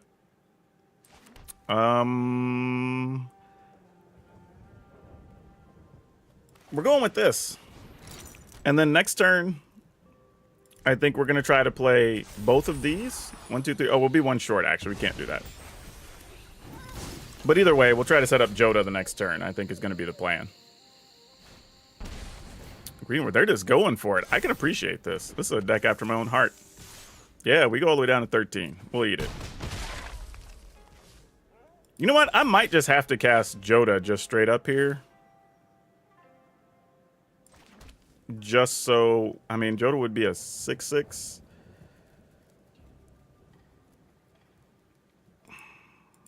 And this would be a 3/3. That's still not quite big enough to do anything. Let's play this. And then maybe play Adeline. Just to have a bigger toughness and block a thing. Versus if we do the... Well, this gives us a first striker. All right, let's do that. And then we'll pass. Oh, it's weird. Did it still let us would cast this? How's that possible? Tap any number... Oh, just tap an under... And you can add mana for any legend. Yeah, we're not going to do that, but we could. All right. Now, I might do that after we cast Joda, because then we get a free body. No, that's a problem. That's real, and this bad boy tramples. Ugh. All right, well. How do we want to go about this, folks? If we take 11 and go to 2, we just die to a burn spell, right? So that's not a real option, I don't think. So our best bet is block one of these with... this is tough. I'm mostly thinking, like, if we play Joda and we draw an untapped land, we would be able to end up with 2 extra creatures. And that could be pretty big. But we... dang it. So I have to block with these 2 if I want to kill this, effectively. Alright. I don't really want to, but I think I kind of have to. And I'm going to hope to draw an untapped land. I think that's the only way this works out great. Just playing Joda is still fine, though, even if we don't have anything else. But it's just not as exciting. Unfortunately, it does let them distribute counters. Yep. And then, okay, well, that didn't work out. All right, I should have just went to 1 instead. GG's. Casting Joda's not going to get us there. Dang it. See you later, Lloyd. Yeah, that was a judgment call that just backfired on me. I should have just played the... I should have just taken the damage, go to 2, force them to have the burn spell. If they don't, then maybe we get to do some big things the following turn. Though, to be fair, though, they would still be able to do stuff with the haste from Halana and Alana. So that's real. All right. As much as I want to gamble, I don't know that we can't. Like, yeah, I'm going to mulligan here. Only because we're on the play, and I figure we can get a little more out of this. Let's keep this. This does become a little bit of a thing. We can play that, then that. I mean, are we trying to... All right. I'm going to play smart, even though I know realistically I kind of want to cast a Joda. And by kinda, I mean really. Oh, see, now the deck's teasing us, going, see, we were going to give you the mana. You could have cast one. All right, Loam Duder. Oh, yeah, we definitely could have cast one at this point. All right, we're going to attack just to get the token there. Doesn't really do much. They can block the token. Or take 2. All right, block, yeah. That works. All right. Now, I could have played Darien there and done our things first, but I'm not really sure what they would play to deal with Adeline here. And this could allow us to have a 4+ power Adeline attacking next turn. Jewel Thief. Well, we'll get 1 shot. Adeline can go and trade. Actually, not even really trade. We only trade 1 for 1. That wouldn't be that exciting now, would it? Now we can trade more effectively because they tapped. So we like that a lot more. Though, if we play this untapped, play this, we'd be able to pump or give them haste. But then we just get killed by a 3/3. But they would also take a lot of damage in the process. I think we're just going to do this, though, and then play this tapped. It's probably more beneficial to us. I think. Uh-oh. What are they doing? You do have a treasure. I guess you could fight something? Maybe is that what they were setting up to do? Because there is an instant speed fight spell now. So maybe that was part of the plan. That might be what they're going to do here. But We're still going to attack. We're not going to not attack. That's not even an option. Pretty gross, though. The deck did provide. We could have had a Joda on this turn if we really wanted it, which is kind of funny. All right. How bad you going to get us, opponent? You going to have your Jewel Thief fight our King Darien? Which would make sense. Nope, they're going to let it through. Okay. Now you're going to kill it? Yeah, I was going to say, like, that makes sense, right? I mean, I guess I should automatically sacrifice it, so, you know, protect the token, but whatever. All right, now we got to draw something off the top. We've kind of exhausted our resources at this point. Ooh, Defiler, that's a problem. Yeah, we're blocking, I guess. Another Darien's not all that exciting, if we're being real. I mean, we get to attack, make a token. That's not really much of anything. I mean, I guess we go ahead and play this, because what a... Oh, wait. We can't. Alright.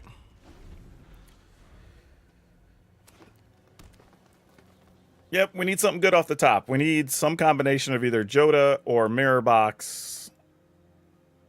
Probably in that line of thought, I think is what we need to hit here. Otherwise, we're going to be in a lot of trouble.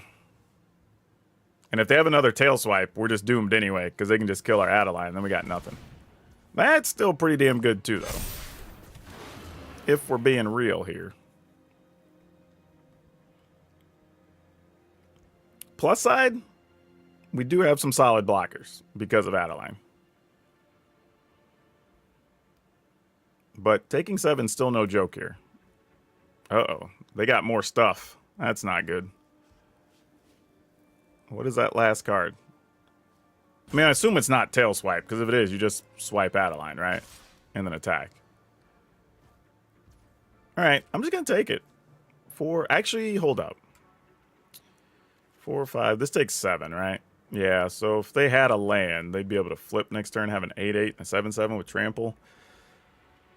I don't know. We're playing off the top anyway. If we don't top deck an important card here, we're just dead regardless. So it doesn't really matter.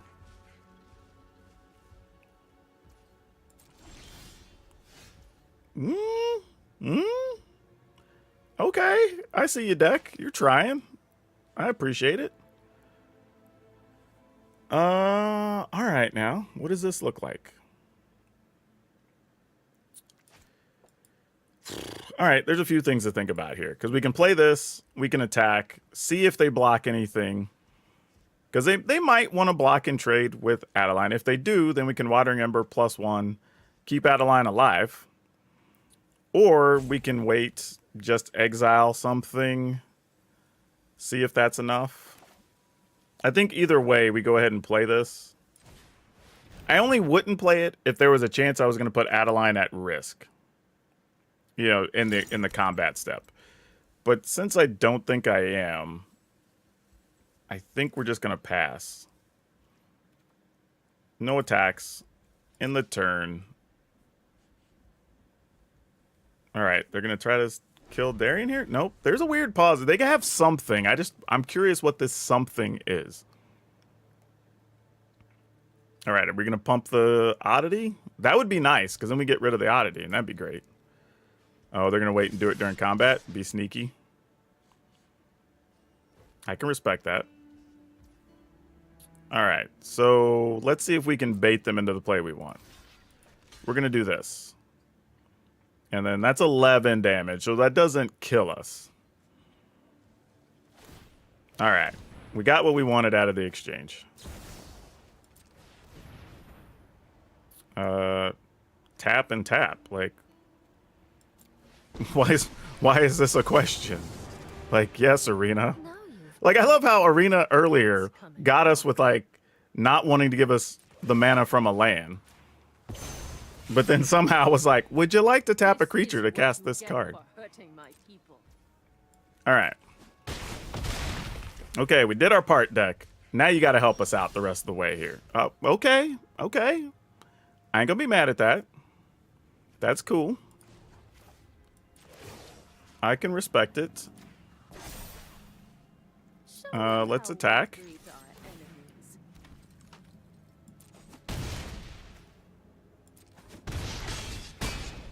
All right, all right.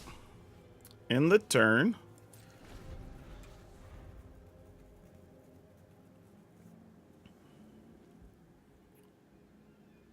This is a solid comeback if this holds up. All right, what's the Defiler doing? This is a little bit crazy. 2 cards, 7 mana. And the possibility of killing us, depending on what those cards are.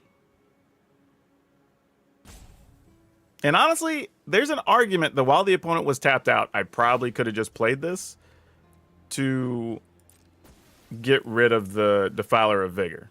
Might have been the correct answer, honestly. Because this could come back to backfire if they have the right cards in hand. We'll block here.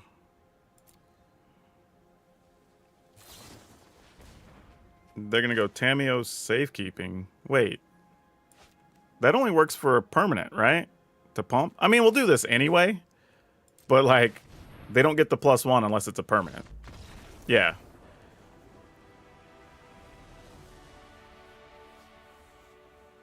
Okay, that was an interesting game. Wouldn't have killed it on his turn. Killed it on our turn.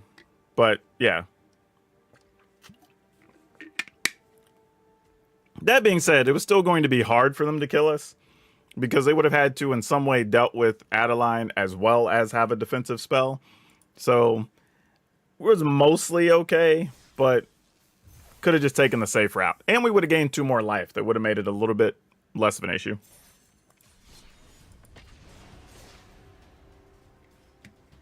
But yeah, I'm all right with it. It worked out okay in the end. But the other play was definitely safer. By the way, one of the sponsors we've got for Degenerate Gaming, Rogue Energy. They actually make really good stuff. You can use code MNG20 and you can save 20% over there. All right. What do we got going on here? We can play Catilda's. All right. All right, we'll keep it. We need to draw some stuff to go with this Catilda, but we have 2 turns to do that. I mean, we might get lucky. If we can get a turn 2 thing and then Ratadrabix into a Joda, that would be pretty sweet. Mostly because like I expect Catilda's not going to live. If Catilda lives, at least we get to play Ratadrabix, and that's kind of cool. And then we could just play this next turn anyway. But we'll see. Yeah, exactly. I was literally about to say that. She might just die to cut down. Love how I was like right on cue. I had the thought and then it happened. That's so funny. All right. King Darren, you dead too, friend? Because you might be. You might get hit with a lightning strike. Yep. Look at that. It's like I can see my opponent's hand. All right, well, we're just going to next turn Ratadrabix, and then next turn try to Joda. I don't know what else we're going to do. I mean, they're obviously playing piles of removal. This at least costs 2 more to kill it, though you can do that with like a Infernal Grasp, and then just pay 4.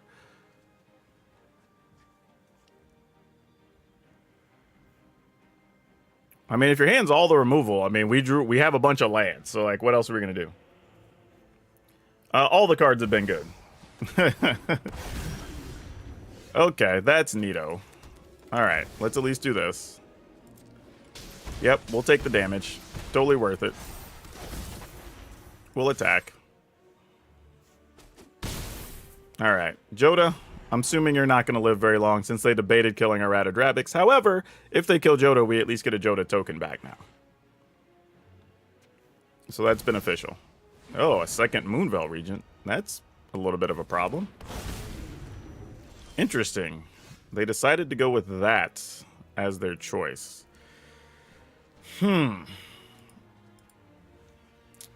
If we attack, we can give something first strike. If they don't block, they're taking 12, which seems pretty epic. We could play the queen. The queen's a 3 plus 2. Should be a 5. These would get pumped up. So they would be forced to block. But they could still double block a Ratadravix, which is not as cool.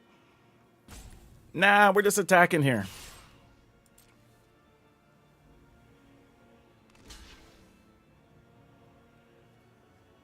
Alright. I mean, we're doing what we can. There's some reason they wanted that. I don't know what that is. Oh, King Darian's nice. That's a good little bonus. You started this. Oh, he says the GG's. The edge of this fight. Get to kill both of them.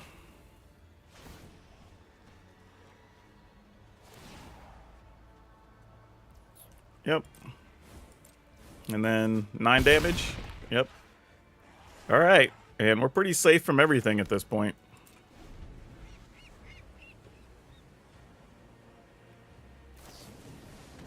Oh, they're lightning striking themselves out? They have another lightning strike. They do. All right. Well, Hello Good Game has some good content. Like, you should probably watch some of this stuff. He has some neat things.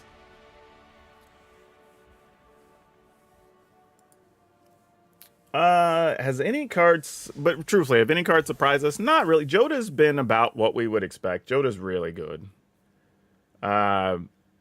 Nothing to really be shocked by there. Like, Joda does exactly what you want it to do.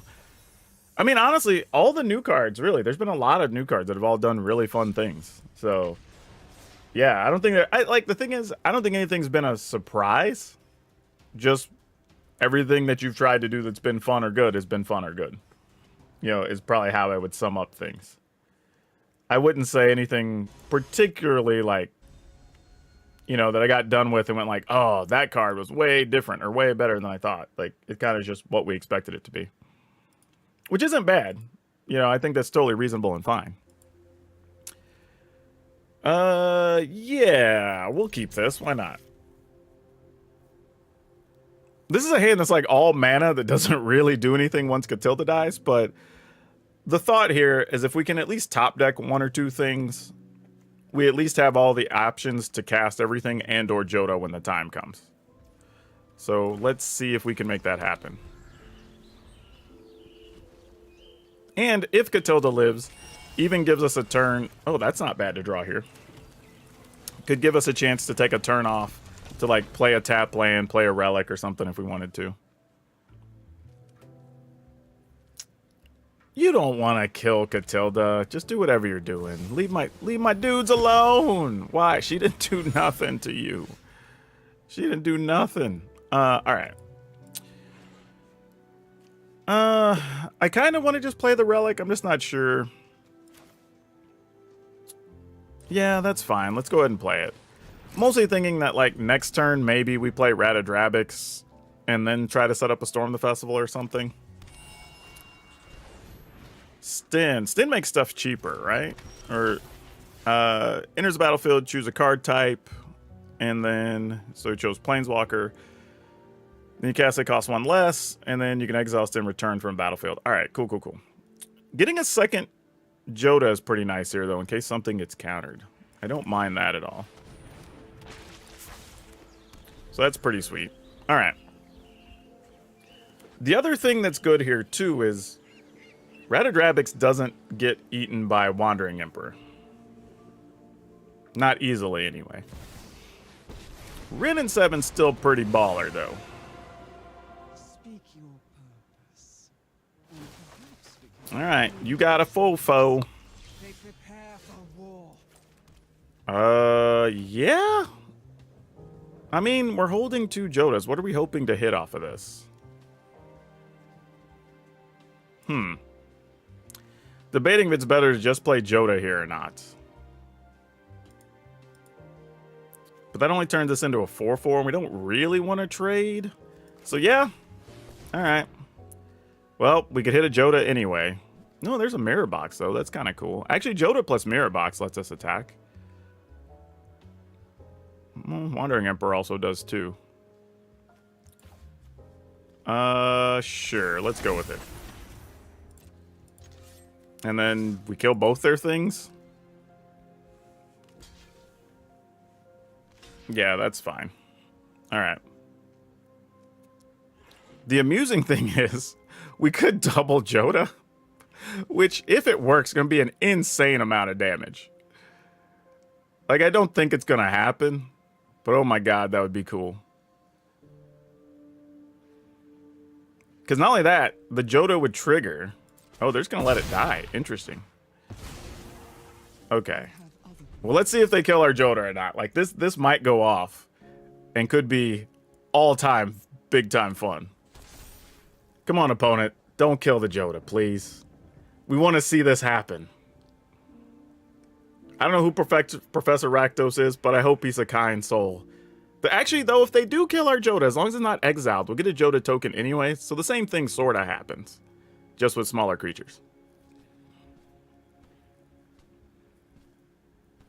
Oh, man. Come on. Come on. Let it work.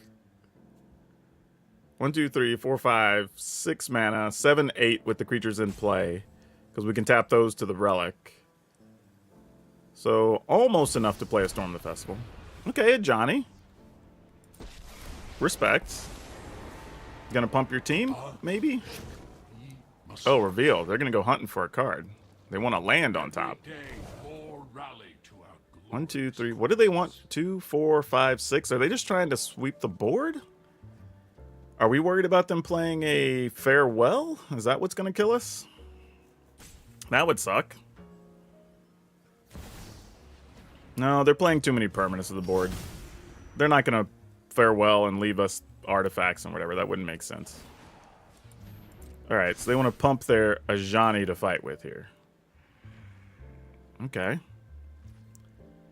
A lot of weird things happening on the opponent's side that I can't explain, and I'm not going to worry about it because we get to do the big dumb thing. Here we go, y'all. Here we go. Brace yourselves. We're going to Joda into a Joda. Aaron. All right. That's so much. That's so much. Oh my god, that's so big. That's what she said. Giggity. 5, 6, 7, 8, 9, 10. Yeah, you can't even kill anything, so sure.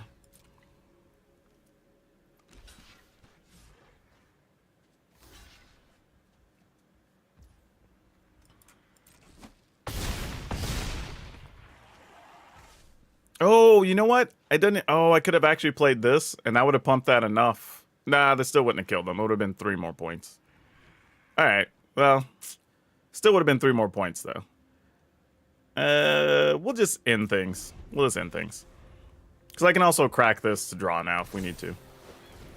Broker's Ascendancy. We're not too worried about that at this stage. We have huge things on our side. Phyrexia welcomes all. Man, this deck just did like the silliest thing we could do. That makes me feel good. Alright, we'll crack and draw. I don't care. Tap one of these. I don't care. Sure. Woo, we just get to go off and do all kinds of things here. Another Joda. Heck yeah.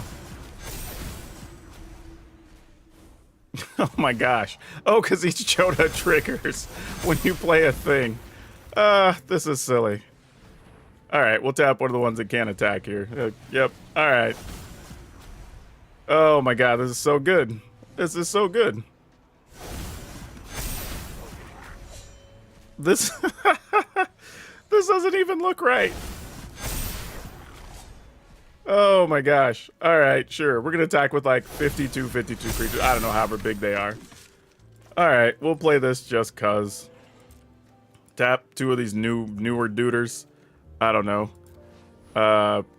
Tap this Thalia, I guess. And then we'll give everybody haste because we can with the Goro.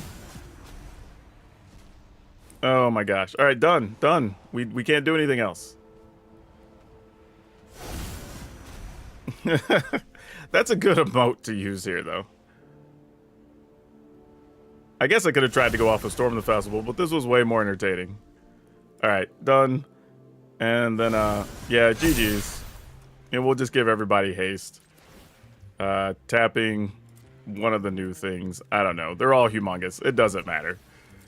Oh, gosh. Wow. Wow. I don't know what that is. That's like 500 damage. I don't know. Oh my goodness. Oh my goodness.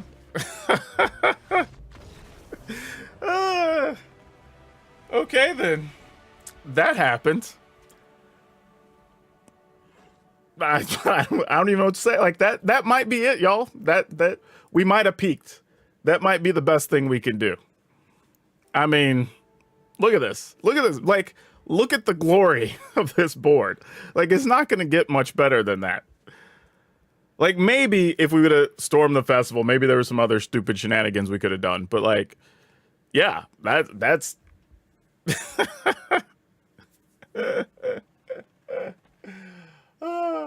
that's so dumb. That's so dumb. I don't know, y'all. I am so overly amused with that. Like, I am way more entertained with that than I should be. That was damn cool. Yeah. We did over 300 damage in one attack step. Like, our opponent went from 9 to negative 340. Or 6, actually. They were at 6. They went from 6 to negative 340. So we basically did 350 damage in one attack step. That is absurd. And I probably could have found a way to make that more damage, even. Ah, wow. Wow. Okay. I don't even... Like, yeah, okay. Yeah, that's... I need to screen cap this. I'm going to screen cap this and just tell people, like, look what happened today in my game. If you're curious about how absurd, like, you can do things right now, look at this. And you know what the wild thing about this is? Like, if something would have happened to our board, we had Storm the Festival just about ready to go again. And it would have had to exile, because anything that would have destroyed would have just triggered the Ratadrabix anyway. That's crazy. That's crazy. That's even a thing. But yeah, cool. All right. Let's move on. I am so amused that just happened. That was so ridiculous. But fun, nonetheless. I will say that. I think the deck overall was very fun. I think there's a couple of things we could do to make the deck a little bit better, truthfully. I think we can give ourselves a little bit of a benefit there. But overall, I don't think it was bad. I mean, I think it can... I mean, we lost one game just because Arena... oh, well, no, that one we didn't. We lost one because I chose poorly, actually, in the one game. So there is a win in there that was my fault. And then I kept at least one bad hand just experimenting or whatever.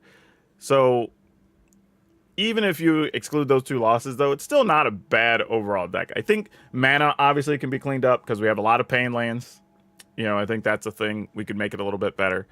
But overall, I'm kind of into it. Joda is dumb. Now, okay, and let me say this. When I say Joda's dumb, I'm not saying that Joda is busted by any stretch, right? It is a good Magic card. But it doesn't protect itself. You can kill it a bunch of different ways, right? Like, but the dangerous part to Joda is that if the opponent even has, like, 3 things out, even if they're small, and they make a Joda, well, now all those 3 things are +3, and that becomes a huge deal to deal with. So you will have to think about that. If your opponent's on the, like, legendary theme, there is the reality that just, all right, these, like, 2 2s and 3 3s I'm dealing with might be, like, 6 6s and 7 7s, or maybe even 8 8s or whatever, like, real quick. So you're going to have to really think about that. Or, in some of those scenarios where they have the mana to cast the Joda, and then if they have the artifact or they've got Catilda out where they can make more mana, then they get a second thing, and Joda's going to get them an additional thing, right? So even tapping out their creatures, they can actually rebuild their board and then have a huge attack the next turn. And each one of those is getting a bigger bonus because Joda's in play, right?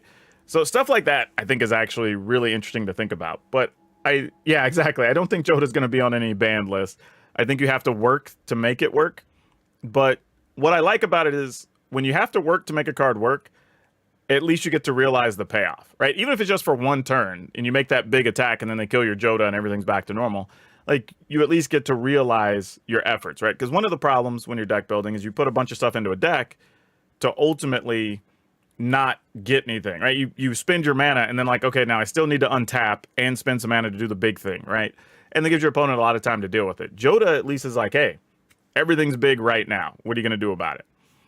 So yeah, into it. So let me take a quick break here, y'all. It's only going to be like maybe a couple of minutes. I just realized I've been sitting here for quite a while. It's almost 4 o'clock now. So I'm going to take a quick break. We'll come back and play one more deck for maybe another 45 minutes.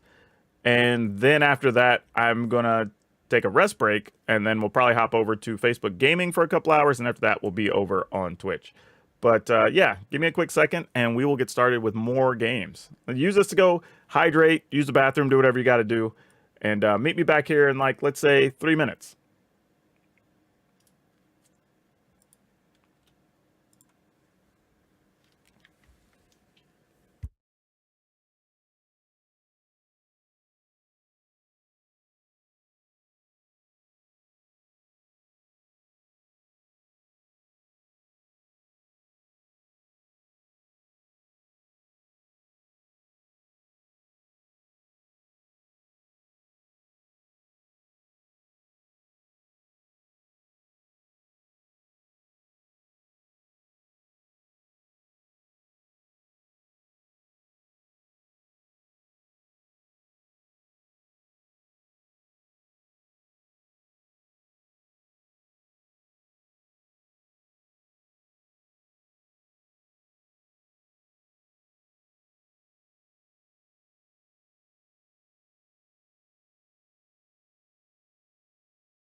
There we go. Now y'all can hear me.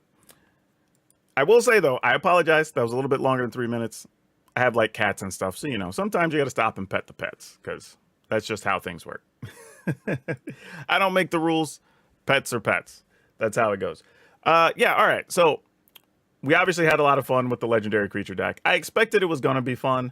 I'm glad it worked out. That was kind of the biggest thing is just like, it would have really sucked if that deck didn't work. But also, all the cards mattered, I will say, in that deck, except for, I think, Aaron. Aaron didn't work out all that much. Though, there was a turn that it having Menace did matter. So, maybe he did, just not to the level I wanted him. Like, it didn't necessarily work out the way I wanted it to work. but it still did something. So maybe that's the first card we look at replacing. But otherwise, you know, having haste on Goro was good. Obviously, Thalia is good. We know how that works. The mana from Catilda was great. The mana artifact was awesome. Being able to tap your creatures for any color is super good. Like, yeah, pretty much everything. I don't think there's a creature or card in there that did. Hell, even using Storm the Festival, right? That paid off on the one turn we got to do it. Even on that last game, because we got Joda and the Planeswalker or whatever, we were able to just boom, boom, and then just start going off on that last turn. So, yeah, overall, pretty good. Pretty good. I'm into it. All right. So, I'm going to put an asterisk on this one. So, we know that we played it. And it was, we're gonna call that a success. Like, it did the big dumb thing. It held its own against several decks. A couple of times we didn't draw mana. You can't do anything about that. Like, those losses are just what they are. And I misplayed at least once, right? One of the misplays cost us, and that's on me. So, overall, deck, I'm not upset about it. Not upset about it.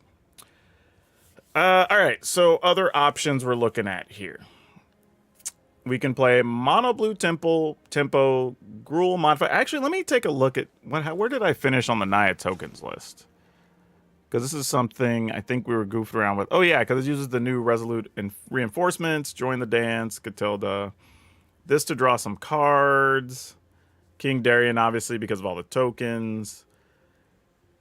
Wandering Emperor, Rabble Rousing, Jetmir.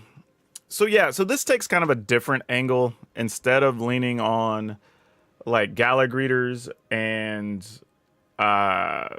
what's her name, Jenny Faye? This does let us play the queen. However, I do want to discuss the idea of, like, is even one Jenny Faye maybe better in here than some of the other options potentially? Because we are making so many tokens. I mean, when you're talking about, like, Resolute Reinforcement could make a bigger token. Join the Dance could make double tokens. Like, also, this one is basically guaranteed to get cool new upgrades each second. Yeah, that's also true. That's a good point, Corel. I you know, the fact that you are going to get some number of legends each set. And, you know, maybe they fit, maybe they don't. But you at least get some options to look at. Whereas a lot of other deck strategies, you don't necessarily always have something. It's just like, okay, well, we didn't really get any quality token makers this set, or maybe we didn't get any quality dragons, or whatever it is, right? Like, Angels is a good example. It's like, you don't have enough Angels to really play Angels right now. Like, I mean, you could, but you have to make a lot of concessions to make it work, right? Giada by herself is really not enough. So, all right, is the Angel deck waiting for some Angels to show up in Brothers War? Because there may not be any, you know. And then Ixalan, I don't even think did we even have an Angel in either of the last two Ixalan sets? I don't think we did. So it's possible you may not even get Angels for a while. You know, because well, that's not true. We did have an Angel, I think, on New Phyrexia. So, like, you can possibly get an Angel there, I think. But yeah, so if you're an Angels player in Standard, it might just be really tough right now. I don't know what the best... I don't have any good advice for you. I think it's just going to be a hard life, unfortunately. Okay, so... let me hop back over. Looking at this, if we... I do want to put at least one, if not two, Jenny Faye in here. And I think it starts with removing one queen. So we have 8, 12, 13, 14, 15, 16, 17, 18, and 6 is 24 land, which I don't mind because we have a bunch of 2-mana things and fair amount of 3s. We don't really go... I mean, these are kind of like finishers when we get them, so I'm okay with that. What if we play... all right, we want to play at least one Jenny Faye. I think I want 2. I don't know if we can get away without the Cabaret Charm, because we don't have a lot of removal, and that's kind of my concern in this style of deck, is if we get rid of that Cabaret Charm, do we have a lot of other answers? Plus, the +1/+1 and Trample is also relevant at times. The other option is we could go minus Jetmir, but I don't necessarily want to do that because I feel like we could get to between 6 and 9 tokens fairly easily. So, but I think Cabaret Charm might just have to be it. We're in the experimental phase, so whatever. Let's see. All right. Let's go with this and see what happens.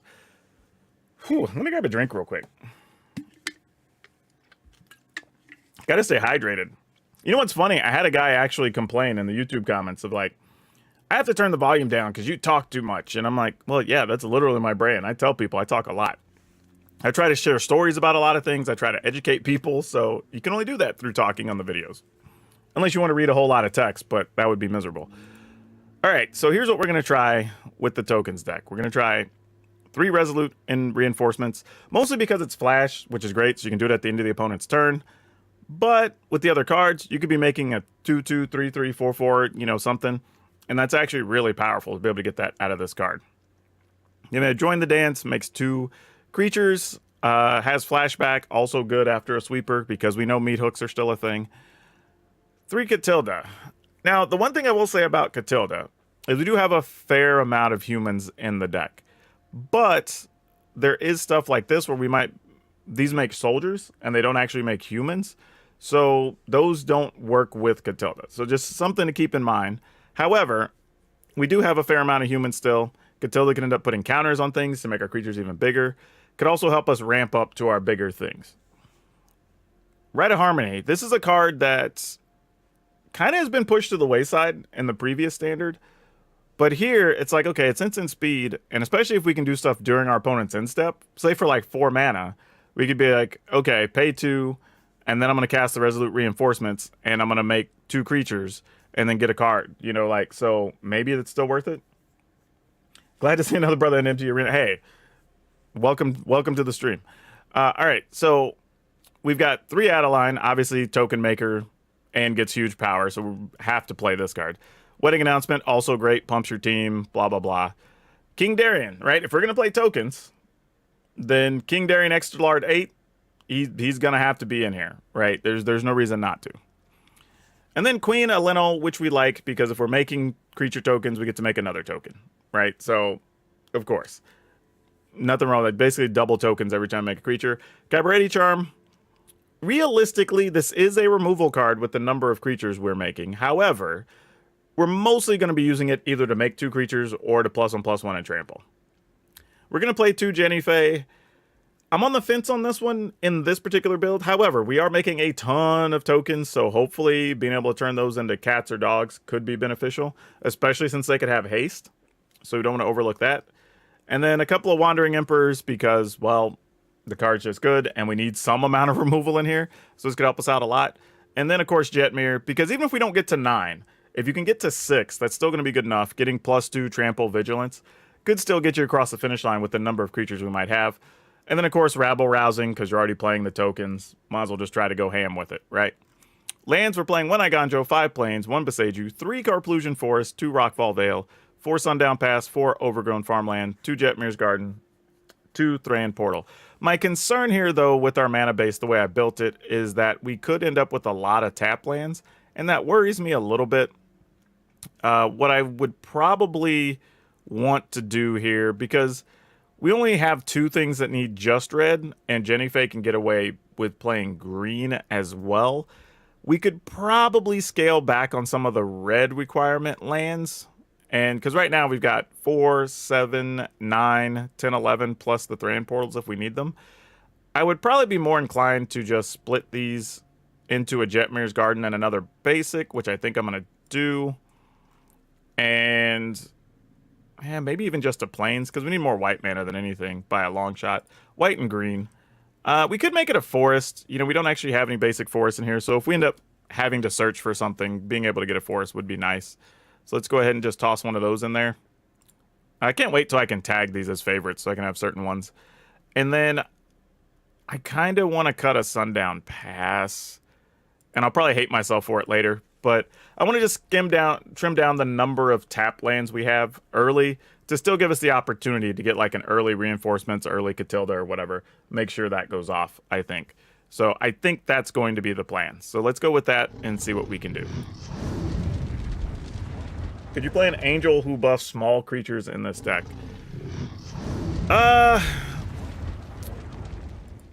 Could we play the Angel in here? I think it's possible. Oh man, a bunch of y'all are coming through with subs and stuff. Thank you so much. My goodness, y'all. Y'all are...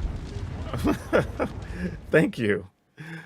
Yeah, we could. I think it's totally reasonable to consider that as one of our 4 mana cards. I think if we do, and you know what, let's try it, right? Let's just say it for experiment's sake. Let's do it. Let's see if we get it, if it matters. It's the 4 mana one, right? One of the 4 mana ones, because there's 2 in this set. This one, right? The Paragon. No, that's if you play a land from your graveyard. Where's the other one? At least I thought that's what it was. That's the other one that has kicker. Does it cost 5? And I just have it confused? Or am I missing it? Or maybe we don't have them crafted yet. I don't know.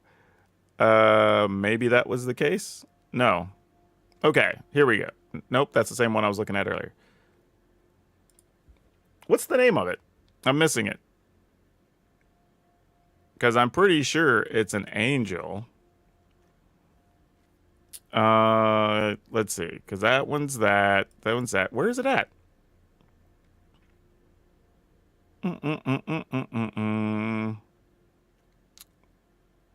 This one, yeah, this is the one. Champion of Battlefield, you get a boon whenever you cast your... No, that's when you cast your next creature into the battlefield, you get a +1. That's a different one. That's from the other set. Yeah, I don't know. Here we go. Enters about... Yes, this costs 5. This costs 5. Each of 2 other enters the battlefield. No, that's a different one. Wait. Hold on. Now I feel like I made a card up and I can't find it. Okay, here it is. So we hadn't crafted it yet. Sarah Redeemer, that's the one. It does cost 5, and I think that's a shortcoming. I think because it costs 5, we're going to not play it. Mostly because at 5, we've probably played a lot of our stuff out, and in this particular build. And I don't know if we'd rather just have Rabble Rousing a lot of the times. Because Rabble Rousing kind of, in some ways, tells your opponent they have like 2 turns, right? Because you're going to attack with like 5 things, and you end up with 10 tokens, so they block a couple of them. And you're like, okay, I'm going to attack with the remainder, which is like 6 or 7. Now you have 14 tokens, right? So unless they get their sweeper, they're probably dead most of the time. So yeah, it's probably... And give me one quick second. I'm going to clear some space on my drive to make sure I don't run out while I'm trying to make content for things, because that would be a bad thing. Never want your drives to run out of space. And part of that is because we made a ton of videos the last couple of days, so I hope y'all have watched those. Because boy, did we make a lot. Been good, though. A lot of you have watched those and seem to appreciate them, so thank you for that, because I was trying something different during this, what we'll call preseason into the next set. Ooh, we need to swap decks. Almost forgot. I've done that more. How many of y'all have done that? Where you go to play something and you want to try your new deck and you totally forget you left your other one in until you get to the game, and then you like see the hand while you're mulliganing and you're like, ah. But now you feel obligated to play the game, you know, so that sucks. But I do appreciate what they're trying to do. Like, and that's usually on us as users. They do try to make it easier to hop in and out of games. John likes games. He's in our Degenerate Gaming group. Ooh, this hand is passable. I mean, we have Catilda. If we can find a land in our first 3 draws, we get to play Wedding Announcement. So, sure. Oh, we may not even have time. Like, this might go badly real fast. Well, we do get to make a couple of blockers, so maybe not. We'll see. And we do have access to Wandering Emperor down the road. So that's a thing. Don't know if this is going to survive. It might get fought here, because this could get a +1 and get to fight. And unfortunately, that's a wolf and not a werewolf, so Catilda does not have protection from that.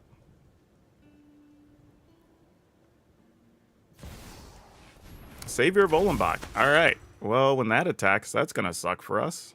How are we going to deal with a Savior in this game? That is a real question. Actually, I guess... All right, we just take it, and we just have to hope they can't protect it. I think our plan here is to try a Wandering Emperor. Like, that's our solution here. Hopefully they can't protect their creature. If they can, well, things are gonna suck. Yep.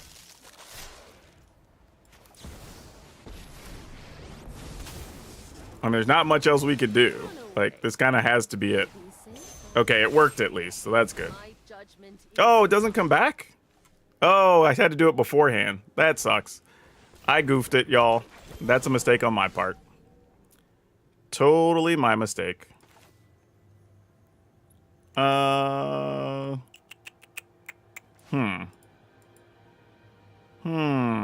Yep, that's a mistake, big time. Having that creature out would have mattered here. What do we do now? I guess we just go Catilda, or Adeline, and just know that it's probably going to take a beating. Not much we can do about it. That's my mistake. I should have done that before he trained, because it's worded differently than the other cards that work like that. So, totally my fault. I can't blame anybody for that but myself. That's not even Arena, that's just me. Yep, that dies. Getting some mana can start helping here. All right. I mean, we at least get maybe a chance to chump block some things, or not, with them having an Elspeth. Yep, that's not good. Point me towards the fight. I'm ready. Be All right, I think we lost this one. Like, me just making that misplay is huge here, actually. For a lot of reasons. But yeah, I'm just going to take it. Yeah, don't think we've got enough fuel here to do anything. I mean, we can add a line, makes a token, but that doesn't really do much. If we were to... Yeah, I think we're just dead. I'm just going to GG him, and we're going to move on. Yeah, that was a bad play on my fault.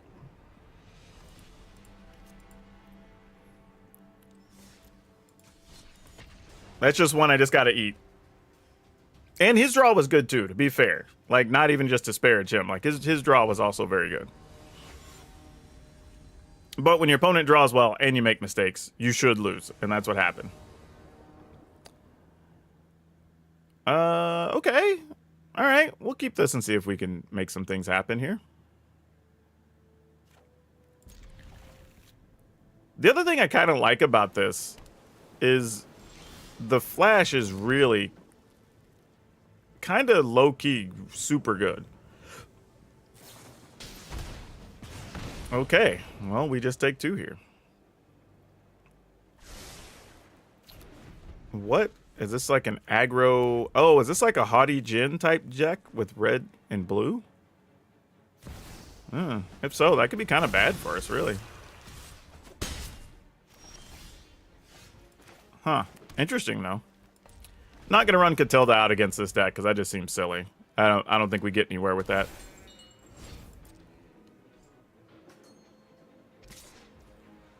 I'm going to go ahead and take 2 here. Mostly because I feel like, well, maybe I'm supposed to do this and then try to block their Duder. And then just give them a chance to use a burn spell to kill it to keep their creature alive or something. Because that would have ultimately been better than them sending damage at our face down the road. But maybe it's fine. I'm not even going to attack here. I'm just going to take the token and leave maximum blockers behind. Mostly because there's a chance they're going to, like, I don't know. Actually, this could be bad anyway. But at least we can chump block some things for a couple turns. I'm just thinking, like, we could triple block even like a Raiju or something and kill one of them. But they could just kill something here, then Raiju next turn. And they didn't do that, so that's good at least. We know there's no big dragons, no more Goldspan dragon, though there could be haste dragons with counters on them, which is pretty powerful still. We are going to end up in an interesting situation next turn, though, that we could have a few choices, right? We could play Catilda and have mana available for this. We could leave mana up for Wandering Emperor. We could just play another Wedding Announcement and just try to pile up the tokens. And that's real. Yeah. We'll just do this. If they want to bounce something or whatever, keep their thing alive, that's fine. Like, we're totally okay with that. Yeah. I expected something like that. That's okay. Like, if they're using cards for that, we're in a reasonable spot. So we're not going to be too mad about it. This is a human, however. So if we do play Catilda, we could still play this. So I kind of like that. And with that deck, I assume we're not going to have many things we're worried about playing this. So let's run one of the Catildas out. Because they have a removal, they're going to want to remove Catilda, right? And we weren't attacking anyway here. All right, well, that oddly resolved. Much better than I thought it was going to. Okay, I was not expecting that to happen. What is this? Oh, the next thing they play is copied, right? Okay, so they get to bounce 2 tokens. Fair. Double scry. Though, to be honest, like, that's not the worst thing that could have happened to us. Being at 14, that's kind of okay. Unless this is like some big monstrous creature here. And it wasn't. So we'll go to 12. Okay. That feels mostly alright. I don't even know if I want to play this as a land or just save it. I guess we just play it? Actually, it does make sense to play it, actually, because Wandering Emperor will let us be able to play for, like, a Make Disappear or something. Alright. No attacks. We'll make sure we have max blockers here, and then we'll get in on it next turn. Because we don't know what's in their hand. I don't know what kind of crazy stuff might go down here. Electrostatic Infantry. Okay, so they're playing just a high instant sorcery type deck. Makes sense. All right, now they're down to 1 card. Now we're starting to put this away a little bit. Yep. All right. We're going to go ahead and make a 3/3 that's soon to be a 4/4. Anyone who harms my people must contend with me. All right. To me. That works. And now we can start putting counters on duders as well. I'm into it. Let's go with plus on one of these, I guess. And we will attack.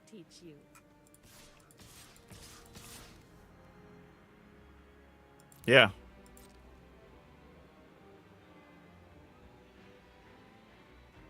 I mean, that's a pile.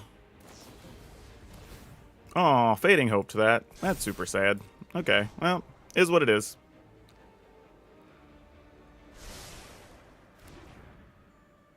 Opponent's taking 3, 4, 5, 6, 7 if they don't block. I mean, their hand's empty, so I'm not sure. Yeah, exactly. They were checking Catilda, but yeah. I mean, I'm willing to risk it for the biscuit. Like, yeah, if you got something off the top, so be it.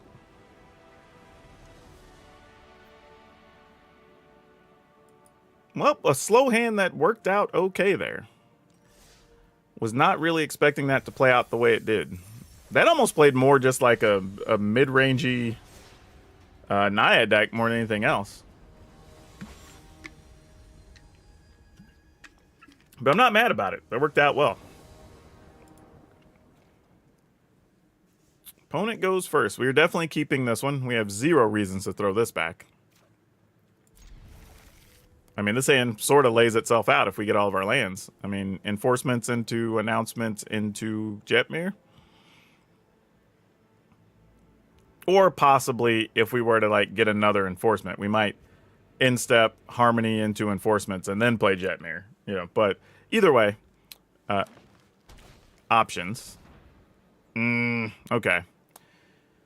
Well, the only good news here is against the Silesian enchantment stacks, there are turns where we can set up big enough to get a double striking big dumb attack with Jetmir. So we're going to have to kind of play for that, I think, is going to be our road to success, if you will. But it's not guaranteed by any stretch. We're going to eat a lot of damage along the way. And there's really not much we can do about it. That's just kind of the nature of the beast, if you will. But they're going to end up with at least a 4/4 here attacking us.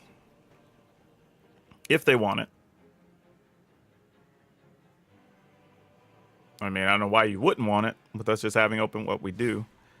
Yeah, I can say worst case scenario, we have some type of removal card, and then you still have a fight rigging. But unfortunately, we don't even have that, so not a threat. Yep. All right, we're going to go all the way down to 16, which means we'll probably be at like 10 at a minimum next turn. All right, let's see if we can formulate a way to get out of trouble. That, I don't think particularly helps us, but might be of use next turn because of the wedding announcement, maybe? Now, we're not blocking, so I'm thinking it could be worth it to attack with one thing, because I want the tokens and I don't want the card here.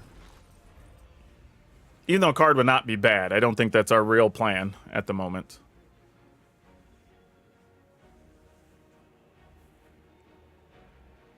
I think the best thing we could hope for is some 2-mana thing to go with our Rite of Harmony next turn. Potentially. But outside of that, I don't think we're going to have a real good answer here. We could be dead in 2 turns. Yep. Alright. No Bloxies. If we're on the play, I would have felt a little bit better because our guys would have gotten a bonus somewhere along the way. But now it's a little scary. We play Jetmir, we attack, but then Jetmir just gets removed. Getting a card isn't enough here, I don't think. Well, and on the next turn, but yeah, I think this is all we can do. No attacks. We get 2 bodies here at least. So that counts for something if we're trying to minimize damage. I'm assuming the queen's just getting removed here though, since they've been waiting forever to play other cards. Yep, not a surprise. That's what we should expect. Alright. Now the only other benefit would be if we were to get another queen. But that's not to say they don't have another removal card, right? Oh, another fight rigging, of course. What else would they have had? We take it and go to 2, and then we probably just die. But we ended up with a bunch of 2/2s next turn. Unless they have another borrowed time, then we're just dead. Yeah, we just take it. Can't think of much else that would work out here. That gets us another body? Is that good enough? I mean, we could get 2 cards off of it. I mean, maybe we're not dead? Whenever creature in your battlefield and you're controlled this turn. So we just do this now?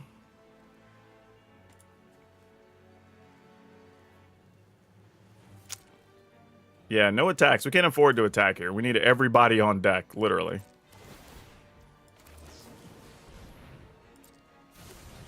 Alright. Oh no. I needed something better than that. Alright. Well, not enough. Yep. GG's. Alright, we're dead. Yeah, that was just too slow. Too slow.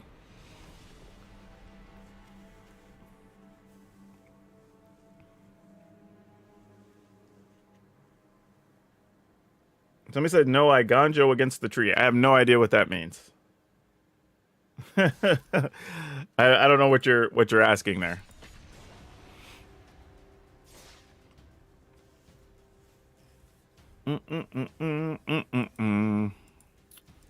Man, there's a lot of ways that hand could have come down that could have been better, but that just did not work for us.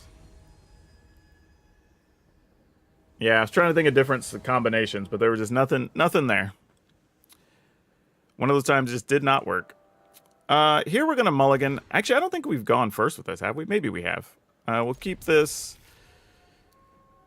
Sadly, I think Rabble Rousing has to go. And we need to draw an untapped land, really. Oh, not good. That is not the card we wanted to draw there. I was hoping we get an untapped land, we could join the dance, and then maybe wedding announcement into a queen, and that would have helped a lot.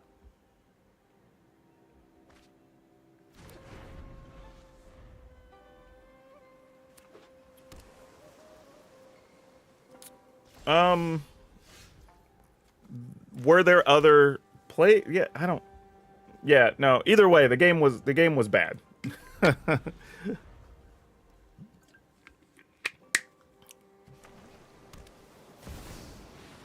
Oh, Poppet Stitcher. Okay, well, that's not so good. Alright, I'm gonna go with this. Not knowing where this is headed.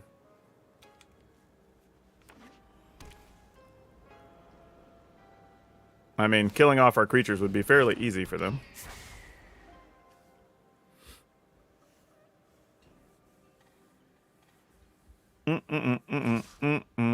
Yeah, we're just gonna take it. No Bloxies. Well, that's not the best, is it? Alright. Oh, that actually resolved. I thought that might get countered. Well, that's something. Didn't see that coming. Alright, well, let's see what's up. No attacks, obviously.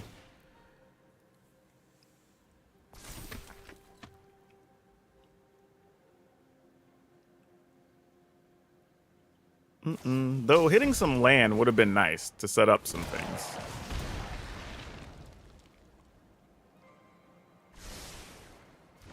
Interesting, they didn't even want to kill a creature. Why is that?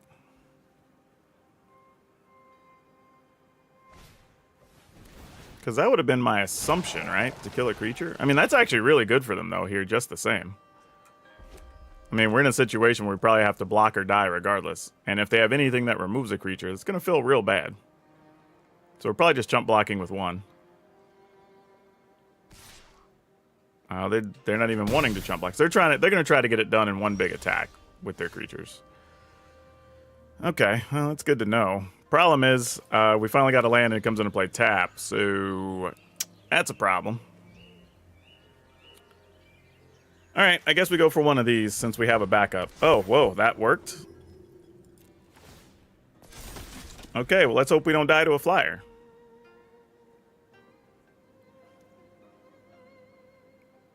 So they either don't have counters at all, or they don't have counters to creatures. They could still have something that deals with non-creature spells.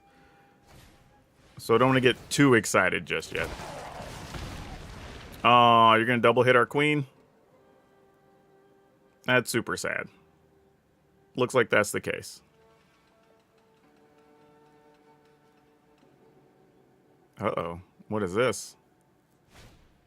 Okay, just another strangle. I was like, oh no, what's about to happen? Alright, that's a lot of power worth of duders, though, on the ground. Hopefully they're willing to wait one more turn before they go for it. That would be hugely in our benefit if they did. They are not. I think this is the go for it turn. Yep, good for them. You should attack with everything. You got us, opponent. Because the best we can do... I mean, we could triple block. We take 9. We go to 4, and then we just die to this. But your hand's mostly empty here, and we have Wandering Emperor. We've got to worry about these duders next turn. We would make another creature. Alright, I guess we got to try. Let's see what that last card is. Like, I don't love it, but like... okay, they actually didn't have any more spell. Weird. I would have thought... Oh, it doesn't matter anyway, because those trample. Totally forgot. Totally forgot. Yeah, good on the opponent. We weren't going to do anything there with that draw at all. That was a case where the lands just got us.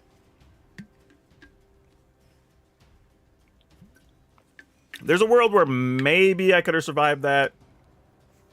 Had I left... well, no, because I ended up using mana to kill blockers that we used anyway, ultimately. And they had 3... Yeah, they had 3 removal spells in hand, even. Yeah, we had no chance there. I was trying to think of ways that could have went differently, but like sometimes your opponents just have all the cards. This is a mulligan. All right, we'll keep it. Get rid of that. I think here we just join the dance into... maybe into Darien? Depends on what we draw, because we could join the dance... well, now we do want to play Darien. But I was thinking you could join the dance into Catilda and then use the 2 mana for something else if we draw it, but we'll see. Yep.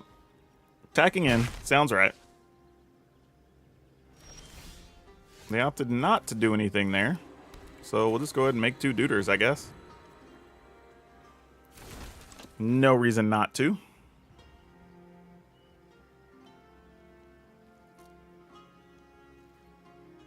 You know what's sad about Darien? He is just small enough to get hit by cut down. Like just right on the edge of being the wrong size.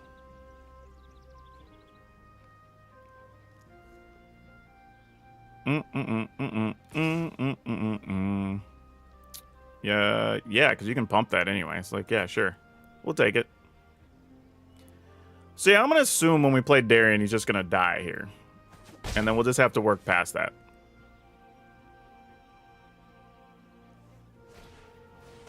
Step 1 of that process is going to be, please draw more lands. Oh my gosh. That's not good. That's not good at all.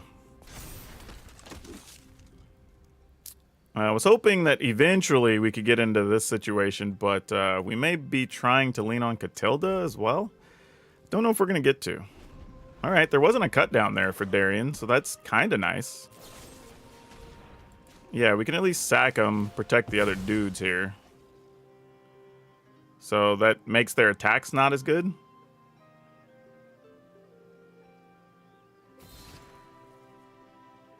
Which, you know, isn't stellar, but it's something.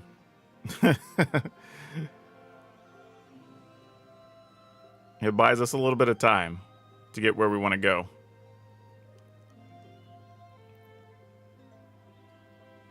Now that I think they're debating, like, okay, is it worth it to attack and let us block one of their dudes? Even though they could pump the... yeah, exactly. You pump that one and probably attack with just that. Yep, we're going to go to 14. I think that's correct. Well, poop. Alright, well, I guess we'll just try to play around, see what type of removal we can make you use. I mean, if we're not going to find lands, we got to play as safe as we can, so we may just be running through these Darians. If we're lucky, maybe we get an Adeline that could do a little bit of something here.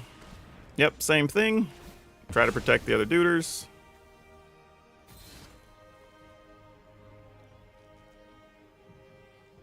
Same thing, we go to 11. Not a surprise. I mean, I could just block to sake of blocking here, but I'm just letting them do what they're supposed to do. I know I could block with them having Indestructible.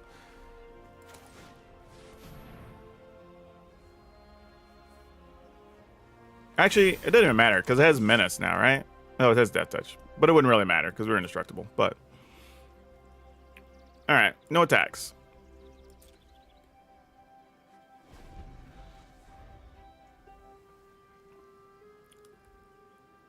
Let's see what else you got going on, opponent.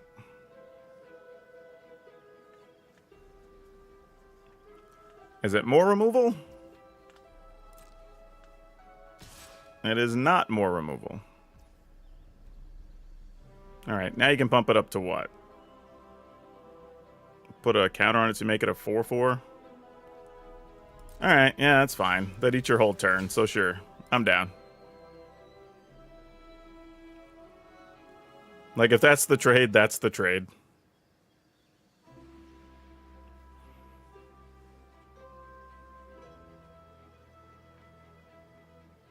What's the other part of that? Oh, they draw a card, lose a life. Sure. Yeah, alright. I mean, I'm not going to flinch if you're not, so sure.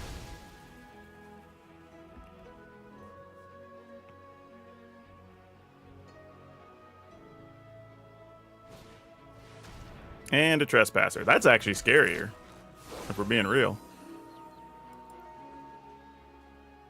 Alright.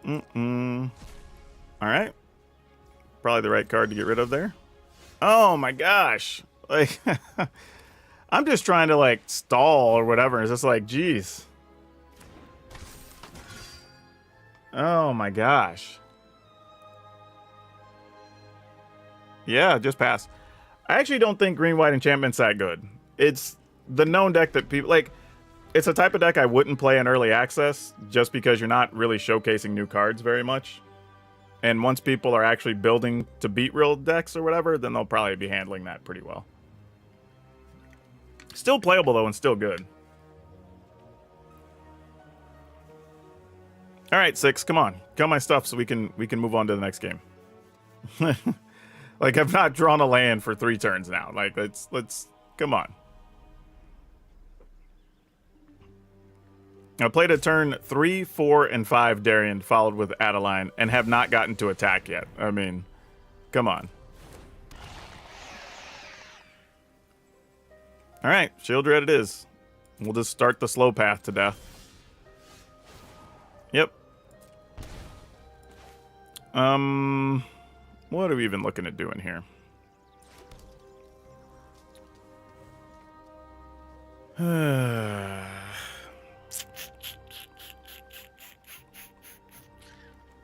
Play Catilda. I mean, sure. Why not?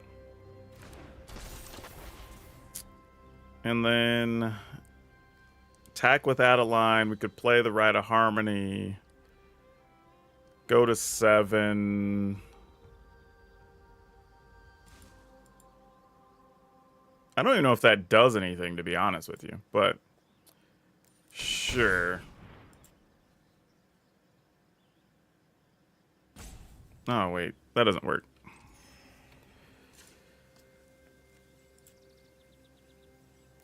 Green, white, sure. Let's do it. And you have to manually tap, as we discovered, because if you don't, it would want to tap your creatures to make the mana. And that's a real sad situation.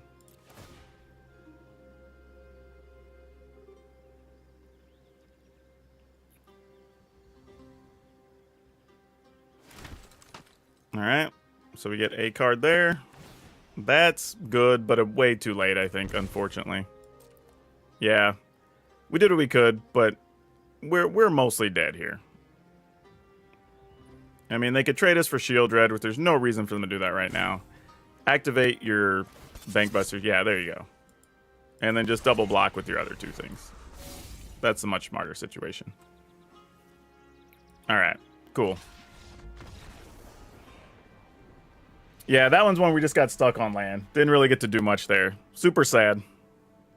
Very disappointing.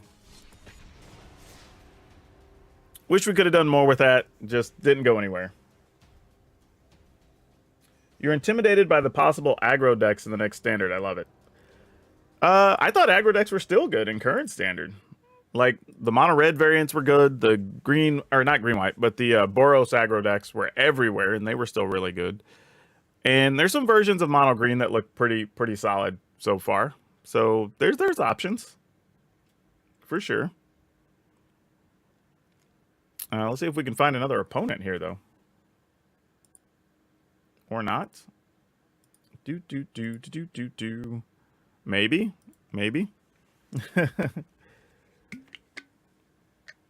All right.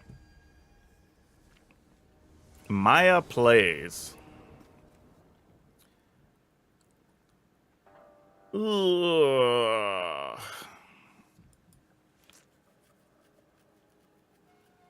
I guess we're gambling. I mean, we need to draw lands, obviously, but maybe Catilda lives? Question mark. like if it does, then maybe this isn't so bad. Oh, she's not gonna live. Yeah, she's dead on sight. And unfortunately, she uses protection from werewolves and not vampires. Okay, well, might be going to another game real quick.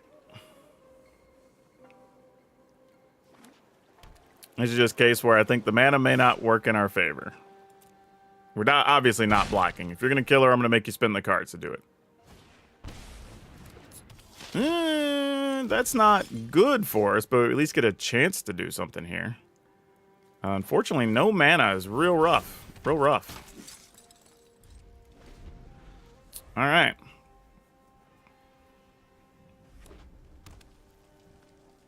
I mean, the worst part is, yeah, exactly. You can sack the Harvester to kill whatever, right? Yeah, makes sense. We'll sack it just because. Yeah, it doesn't protect it. It's only token creatures. Yeah, I was going to say, if you had that, you should have just done that a while ago. They must have just drawn it, though. All right. Oh, that should have been a... Should have played that a minute ago, opponent. Nothing we can really do here. I mean, missing lands previously was a way worse situation. All right. We're going to get hit. Is this a permanent or just when a creature dies? A creature you control. All right. Cool. All right. Come on. Something good. Good being just, hey, I need a land. That'd be great. When I win, Sure. you know about the Raven Man. I'm not even that bothered by it, to be honest. Like, that didn't help us at all, actually. Sure. Because I don't know where we're going with this at this point.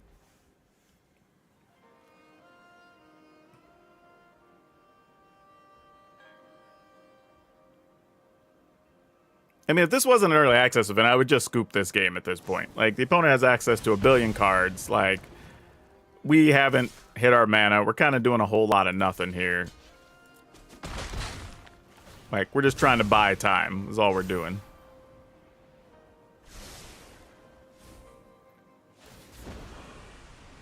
But this is a good example of what I was talking about with Liliana, right? If that's just a body, Liliana's crushing us and ending the game. Like, because it's not a body, we're actually getting more time.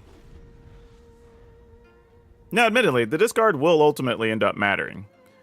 But that's at least an opportunity to try to do something. Looks like they have a removal card, but still, we're just going to make a 2/2 here. Finally, I'm home. I mean, they'll get a Scry on their Weatherlight, but that's fine. Probably kill our Wandering Emperor. People. But if so, we at least get to discard Rite of Harmony to Liliana, and then we get to play Jetmir. So that should help.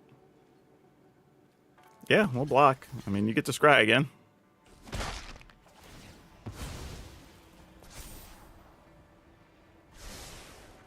All right. We will definitely be discarding. And Rite of Harmony being in the yard isn't the worst thing.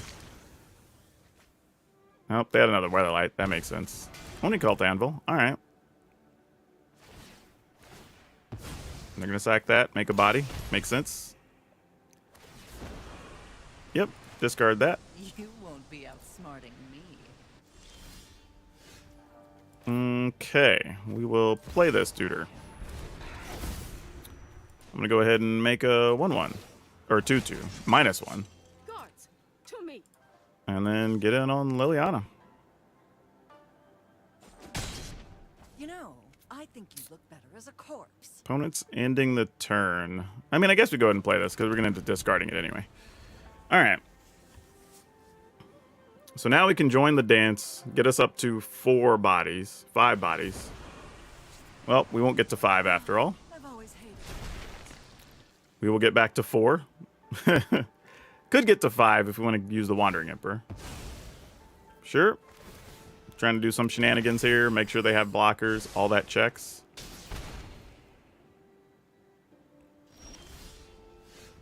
Ooh, King Darien.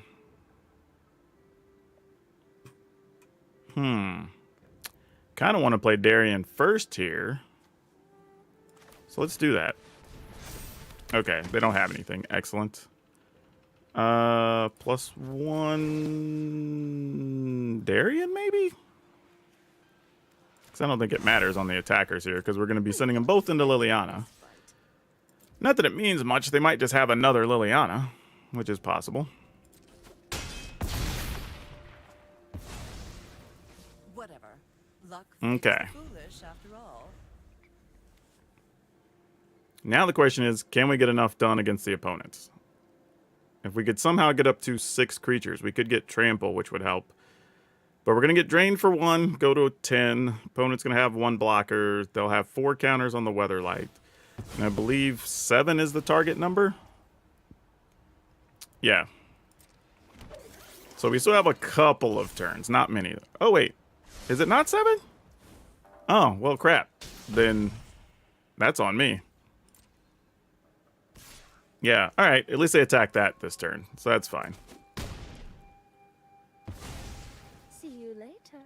It does keep us from getting to 6, though, because we could have -1 and then played the Join the Dance. So that does matter. Ooh. Well, that's a little bit of a dilemma. Huh. Well, crap. Because I was just thinking we wanted to play this, but now... All right. Let's attack. Mostly because if they think they're still going to have the Oni Cult Anvil, they may not block here. Oh, well, it didn't matter. They had that. Okay. Well, then they're going to block regardless here. No, maybe not. They might still let this through. But it does mean it's going to be way harder to kill them before we die. And that's a real concern. Unfortunately, I wanted to kill the... Actually, killing the Weatherlight might have been better. Because we could have survived that a couple of turns in a row. Yeah, that's a mistake. We're going to die here. I should have just killed the Weatherlight, actually. Yeah, that would have been smarter. Because now I don't have a way to win. Unless I draw another thing to deal with the Weatherlight. Like... Whereas here, I would have taken a point, whatever. They'd have access to another card, but that's neither here nor there. Really. Yeah. Yeah, that's pretty much it. We're going to lose this, but that's because of just a bad decision. I think otherwise, we would have probably been okay. Now I have to draw... Yeah, that's not it. I was going to say, I could have drawn like a Wandering Emperor or something, but... Okay. Yeah, that's my fault. I'm not going to blame that on the deck. That was just me playing too fast and not thinking through it. Because that makes a huge, huge difference there.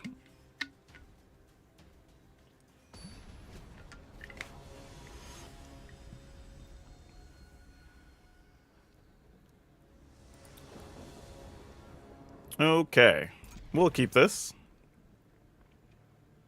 This is a semblance of interesting. Let's see how this works out. Oh, I was gonna say, is there a cut down in our future? Because I feel like there is. Ooh. You know what? Let's go with this. Don't really need to play Catilda there. Put her at risk unnecessarily.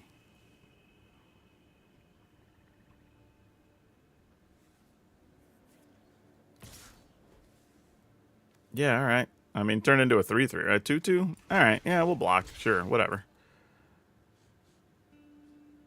I mean, pump and trade. Sure. Want to kill one of my things? Sure. Like, either way, we're fine. And then now, I was going to say, and then cut down a dude. Keep your thing. But no, that actually was not bad. Okay, Reckoner Raid. Deal. Oh, I played the wrong card out. I meant to play the wedding announcement. Man, my brain just shut off for a second. Yeah, that deserves to die, honestly. Like, that was just dumb.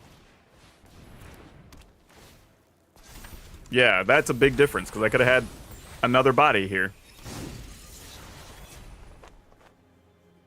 It's okay, though. It's okay. We're still going to make it work. Hey, Stronghold Arena. I've been into that card. I thought that card's pretty sweet. Alright, if we play this, that's going to leave us 1, 2, 3, 4 mana. Then we could either play this or play this, make another body. Attacking's not really going to matter here, so I don't think we're doing that. So I think we're just going to do this. And then no attacks. Alright.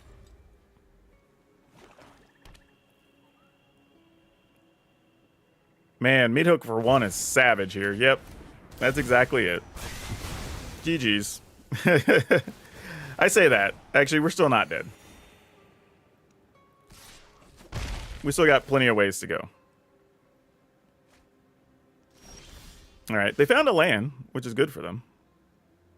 Question is, do we just want to make 2 2/2s? It would be 3 2/2s and then this? I think we do.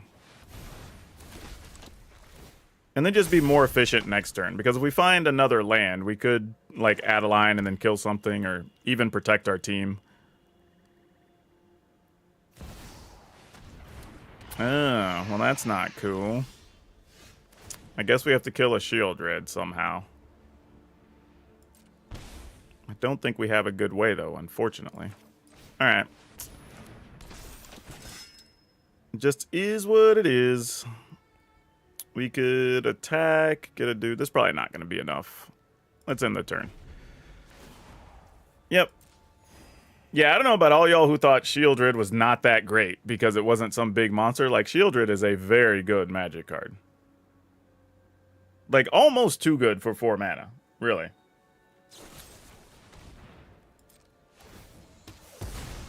Alright. Pretty sure we're dead here, y'all. And honestly, this all comes back to one misplay a couple turns ago. As sad as it is.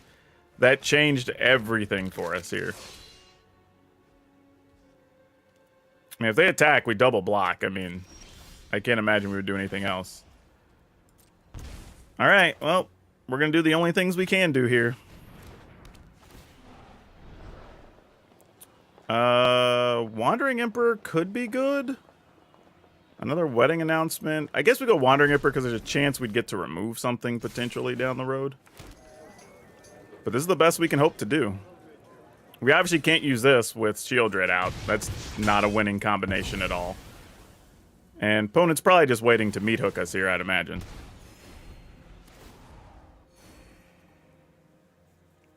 But I'm sure a meat hook for 2 just puts it away.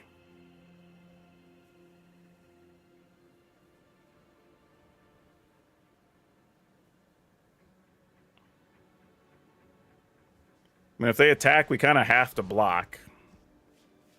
Invoke Despair. Sure, we'll sack this. We can keep blockers. Definitely going to sack this. We weren't really attached to what was under it, but we can't really do much otherwise.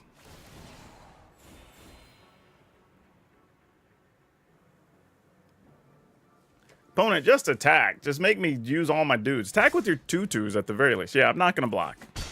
Like, just kill me. Jeez.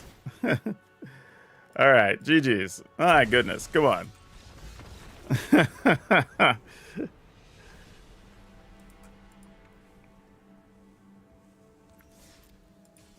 All right. I am learning things through this deck, though, and what cards I like or don't like. So that's the good news. You know, I think that's the thing when you're playing these early games in the format. It's really about discovering what cards you like and want to play with and not play with. So I kind of know how I want this deck to look a little bit now.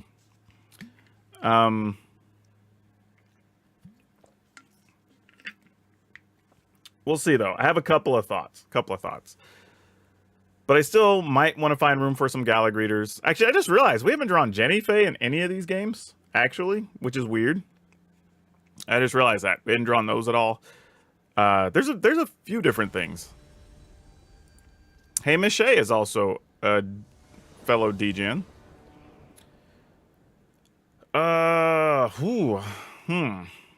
I'm going to mulligan this. I don't feel great about that. I feel worse about this.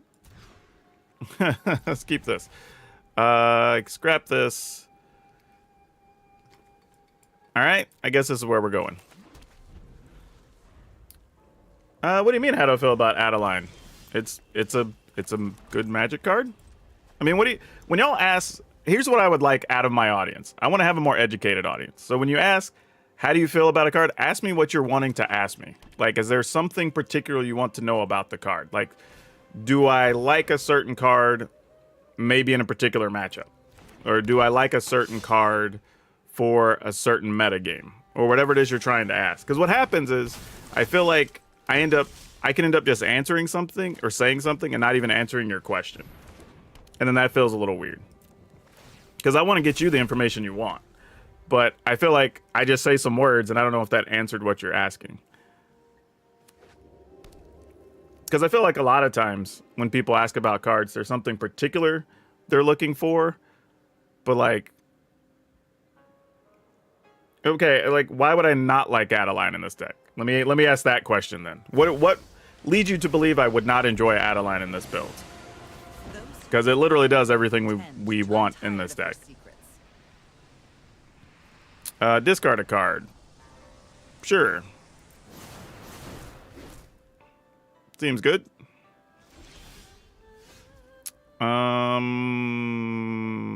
This is weird because now I want to attack. I want to use this to kill that. But if we end up having to discard, because we'll end up drawing from the wedding announcement, we'd just be discarding whatever we drew. I don't feel great about that. So here's what we're going to do. We're going to attack here. We're going to get rid of the underdog. And then I'm just not going to play a land. And we'll just see whatever we draw.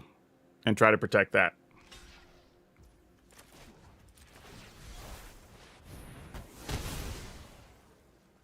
And it's not the best use of that card, mind you. Fully aware. But... okay. That's fine. At least it's a red land, so that helps.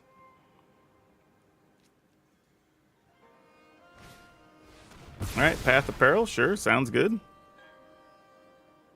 We're going to discard a forest, obviously. You won't be outsmarting me.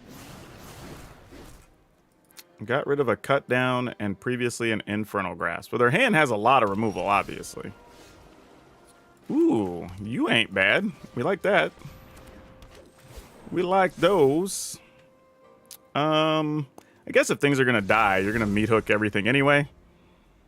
Though, if I would have made it a cat, it would have had a 3 toughness instead of a 2, but they could still just as well play a land and meat hook for 3, so whatever.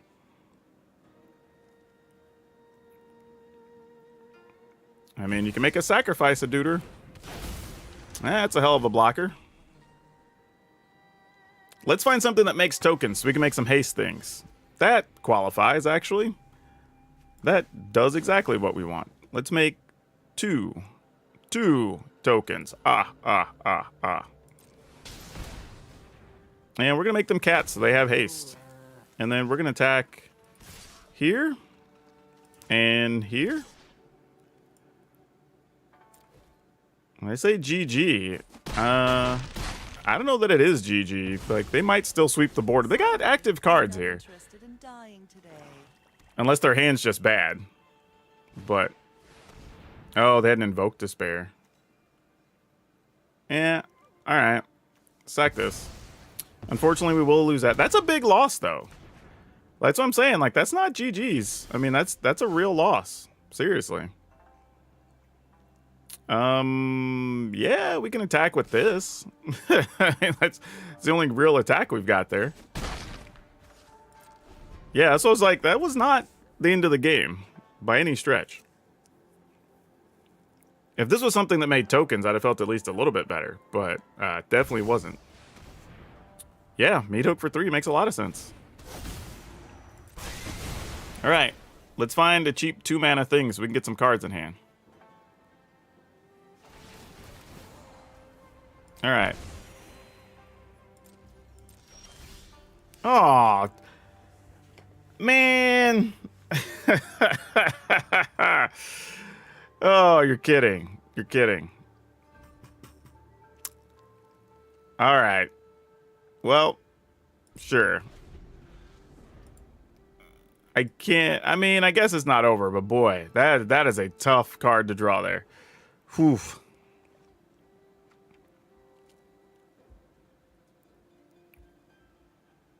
Yeah, now we almost want to, like, draw a 2-mana thing, play this. If sure. You can make me discard all day. Nothing this is going to worry about. Yep. Have fun. Yep. Alright, that's something, I guess. Our turn? Well, okay. I mean, we do this. And this lasts until the end of turn, right? Yeah, just this turn period. All right, that's fine. And then at least results in a creature or card. So, okay, that's a slow road back. Another round. Golly, really? I mean, okay. The plus side is we could play a Rite of Harmony and another Wedding Announcement, and we get to draw 2 cards. So there's that.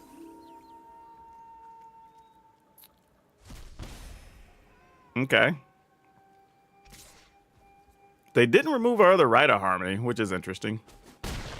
That thing also has Menace, so that could get annoying over a couple of turns. Yeah. I mean, what else are we gonna do? Honestly, you don't want to kill our creature. Stop that. Leave it alone. It did nothing to you. It did nothing wrong. No attacks.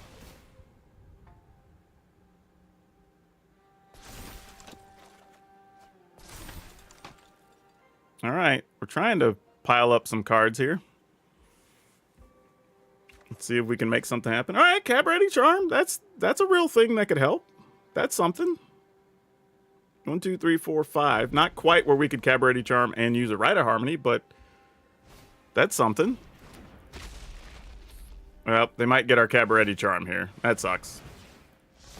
Big deal, too, because we're going to need blockers to deal with these menacing things. Though they might be afraid of Catilda, but really, Cabaret Charm's the real winner here. The thing here, though, is if they take Catilda, we can't use Rite of Harmony and get that many bonus cards. Because we'd be a mana short. Actually, no, it only takes 4. So actually, we'd still be able to do that. Never mind. Ooh, that was a good hit. That was real good. All right, cool. We can live with that.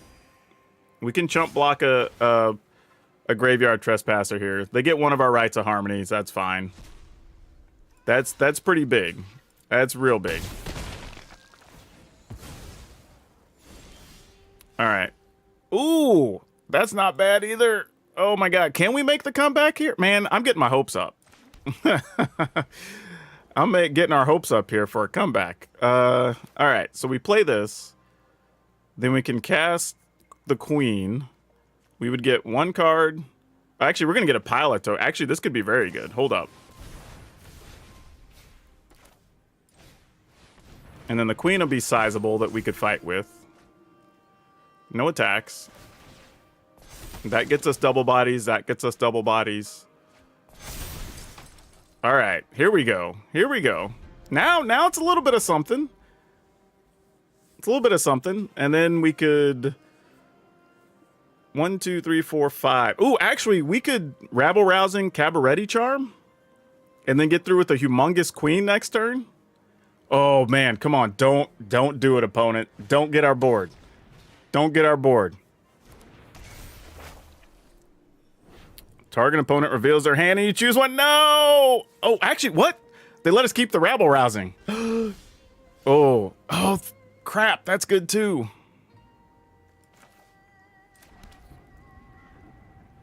I mean, I think we got to go for it, y'all. I'm just trying to check. We would get 1, 2, 3, 4, 5, 6, plus whatever we get off of the rabble rousing. If it's a jet mirror or something, that's huge too. So yeah, we gotta.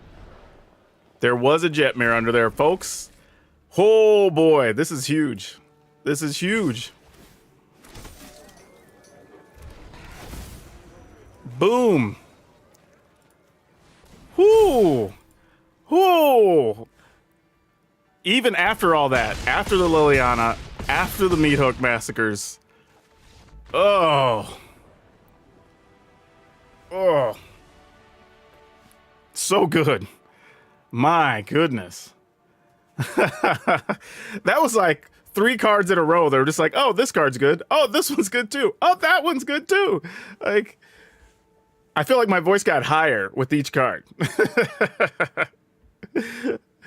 Oh, that was sick. That was sick. Honestly, to be fair though, that was almost like the ideal situation for like play the card, play the queen. The queen doubles the counters. So we ended up getting like 7 cards that turn and getting to dig super deep. Because we got the one we drew, we got 1 for the queen, then we got 2 because of the 2 tokens, then we got 2. Yeah, so that was 6 cards that turn. And that was a big difference there. And then, of course, once you got the Rabble Rousing and Jet Mirror, like actually, even without the Jet Mirror, we would have been able to finish it there because we would have Rabble Rousing. Ended up, we started with the queen was 7, so there were 6 other creatures. So we'd attacked, she would have been 14, and then we would have given everything trample +1. So she'd have been minimum 15 with trample. Plus we would have had the other 6 attackers that were 3/3s. It's like, yeah, even without Jetmir, that would have been game. Whew. I didn't think we were going to come back from that one, y'all. I'd be lying. I will say this, like, I think a straight soldier deck is possible. I don't know if it's 100% the way you want to go, though, right? Because I feel like you miss some synergies with other cards by just choosing to not play, like, Rabble Rousings, Jet Mirrors. The Queen is also very good, though she does make soldiers, so that kind of counts and probably fits in there. But I think there's a lot of opportunity there you're not taking by doing that. But I could be wrong. I mean, it's very possible. Maybe there's other options that are just better. But it's something I would think about. You know, trying to play the other stuff. Because just like there, that opened up so many doors, having those other cards that allowed us to put the game away that we wouldn't have had otherwise. All right, y'all. By the way, thank y'all for stopping by and hanging out. We've had anywhere between like 50 and 90 people pretty much the whole stream. So thank y'all for that. I'm going to take a quick break, about a 2-3 minute bio break here, and then I'll be right back and we'll play a few more games with this before we wrap up the stream. So if y'all want to use this for a break time, y'all probably should.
All right, we are back. Yeah, Rose, the biggest thing, you know, we're saying that type of play makes you consider building that. One of the things I would say is it's mostly about being able to build those decks in a way that you can come back after a meat hook, right? Because you know Meat Hook Massacre is still going to be everywhere. And to some extent, there'll still be stuff like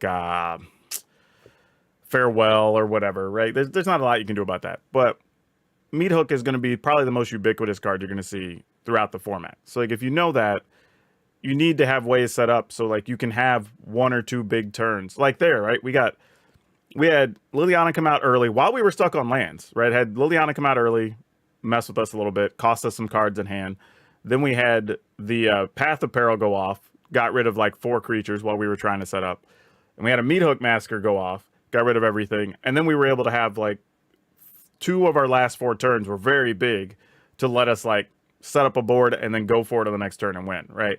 So with a Meat Hook and with a Sweeper and with Liliana costing us a couple of bodies, right? We were still able to come back. Like I don't know if you can do that playing just a straight soldier deck. Now, the other trade-off would be if you weren't building for those things and you were just going, you know, pedal to the floorboard and you just want to go as hard and fast as you can go, giggity. Like you could actually build that way and just say, if the opponent gets the Sweeper, they get the Sweeper, you know, and you just play a bunch of stuff that pumps your creatures, maybe some things that give you protection or whatever, so they can't spot remove your stuff, and then just go for it, right? That's your other option. But you do still have to be a little bit concerned because there are things like the new, I was going to call it quarantine, temporary lockdown, which, I mean, that's how my brain connected those. But temporary lockdown, if you have just all 1s and 2s, is going to be really bad, right? So having something like the enchantments, having, or Wedding Announcement, having Jetmir, having Adeline, whatever, lets you get around a lot of that. Because if, and it's a big if, we don't know what the metagame is going to shake out to be, but if that type of card becomes big, it's going to be like basically 1 more Sweeper you have to try to survive, right? And you want to have options for that. So just putting that out there from a strategic standpoint, some things to think about is all. All right, let's hop back in here and try to play a couple more games. I don't have any real opinion. Like if you have something specific you want to ask me about, like card wise or something, I could probably answer that if I played with it. But otherwise, if you're just asking about like like deck strategies, we haven't. I mean, we're literally like you're talking about. We've been as a group been playing for like 7 hours. Like that's not enough to say anything one way or the other, right? Anybody who tells you like this is the best deck, or like, they're full of it. Like we don't know yet. I mean, we really don't. Man, I'm running into all the degens. Astral's Flames is in our degen group as well. I kept this hand very quickly. Okay. What can we do with this? What can we do with this? Man, against Black-Red. If this is Black-Red Sacrifice, do we have a way to come back here? I don't know. No. That's an interesting play. Why did that happen? Okay, I'm down. I do appreciate, though, as much as I want to gripe about some of the stuff the auto tapper does with Pain Lands, I do like that it at least pauses for a second. It's like, hey, do you want to do this? Because this is going to cost you some damage, right? No blocks. We'll just take 3. I don't know what they're building to over there, but we're not going to worry about it too much at the moment. No attacks. All right. Not 100% sure what they're up to, so I'm going to just kind of play it cool for a second before we start trying to run out our King Darians and stuff. Hail the Dawn Sky. Well, that is not a card we were expecting to see. I ain't going to lie to y'all.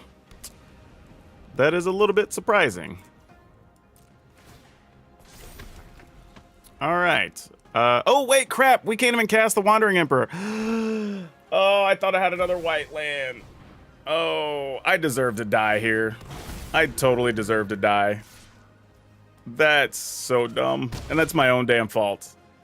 Oh. Yeah, GG's. Oh, that's terrible. I should have at least had King Darian down. Yep. Yep, not a lot we can do here. And we almost have to draw back-to-back Wandering Emperors and hope they don't have a way to protect a creature here. That's kind of where we're at. Which is pretty terrible. That's like a lot of what-ifs to have to survive. But, I mean, what else are we going to do?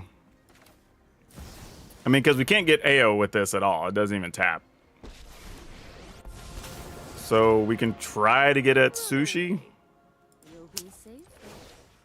And if they have something to save it, that's ball game probably. Okay, that helps. Almost sad to see you go. All right, that's something. Ooh, I was thinking maybe Jetmare or something there could have helped. But no such luck.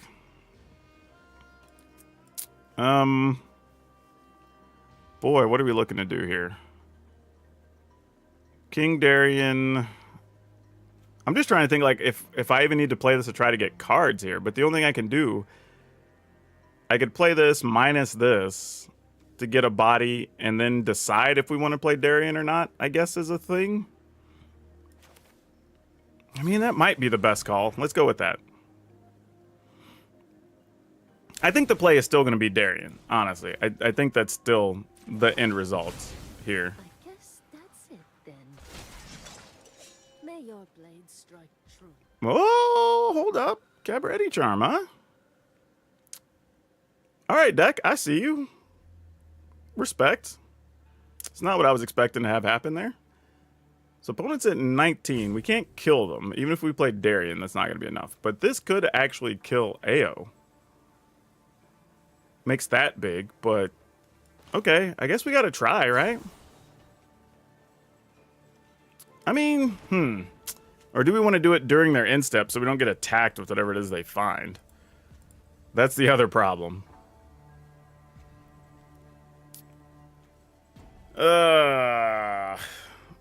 Man. All right, we're going to attack first.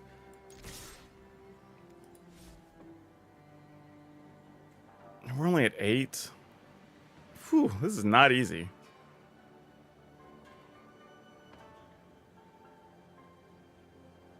All right. Oh, they're not even going to bother. Okay. That's interesting. Okay. I wasn't really keen on doing that anyway. This was kind of like the backup plan. Now Rith forces the issue. Now we have to kill AO now. Well, hold up. Opponent's at 10. But AO, yeah, it's got vigilance though. All right. Don't love it, but it's the right thing to do here. Costs us a lot of damage.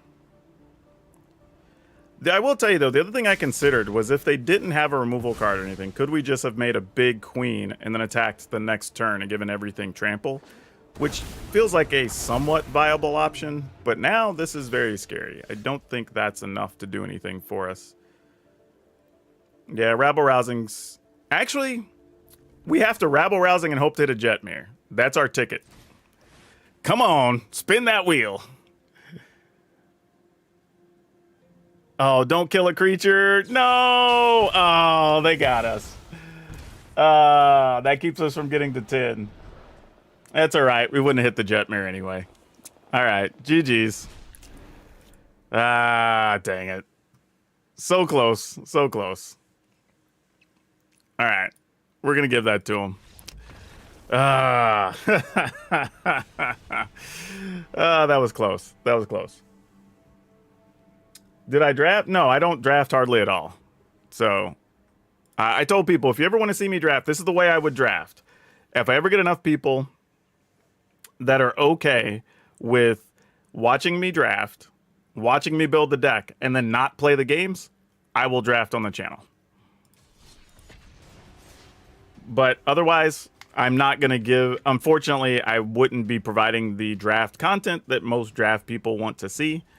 Like, I'd be cool drafting the decks, talking about all the picks, building the decks, talking about, like, different ways we could build the decks from the cards we drafted, but I just don't have a huge interest in spending the time to play the games.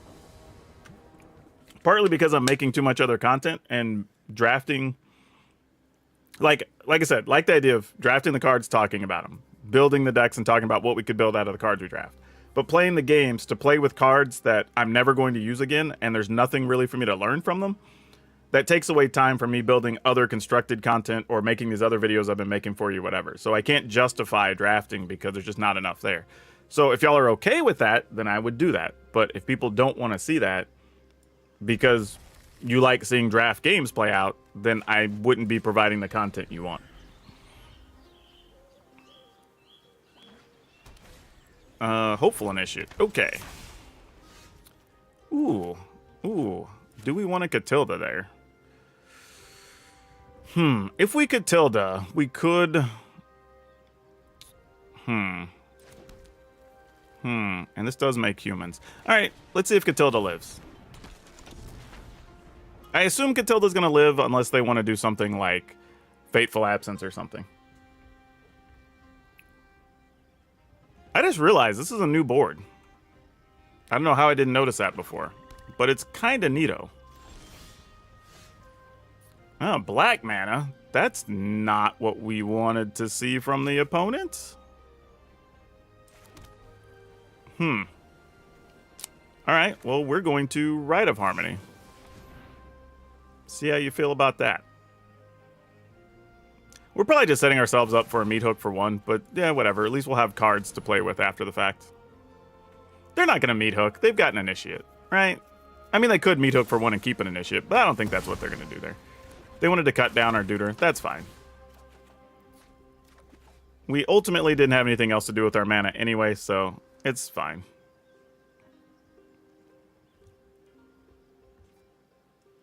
Now we can Wedding Announcement or King Darien as we see fit here.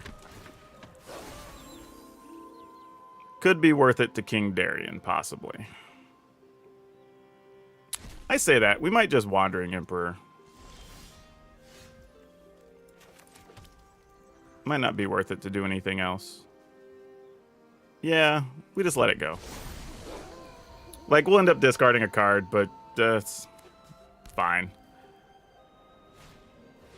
Ooh, a Raiju. That changes everything. Son of a gun. That's actually really bad. Alright, let me think about this. We could use Cabaretti Charm to kill that, and then ultimately take 7, 8 this turn. Maybe 9. And then we could get rid of one of them, probably Raiju. Alright, I'm going to try that. I don't know if that's the best plan of action, but maybe we'll get lucky and they try to put a counter on like the Hopeful Initiate. I doubt it. They'll probably just protect Raiju here. Oh no, they're not even doing that. Okay, well that sort of works. Alright. Let's go ahead and kill this.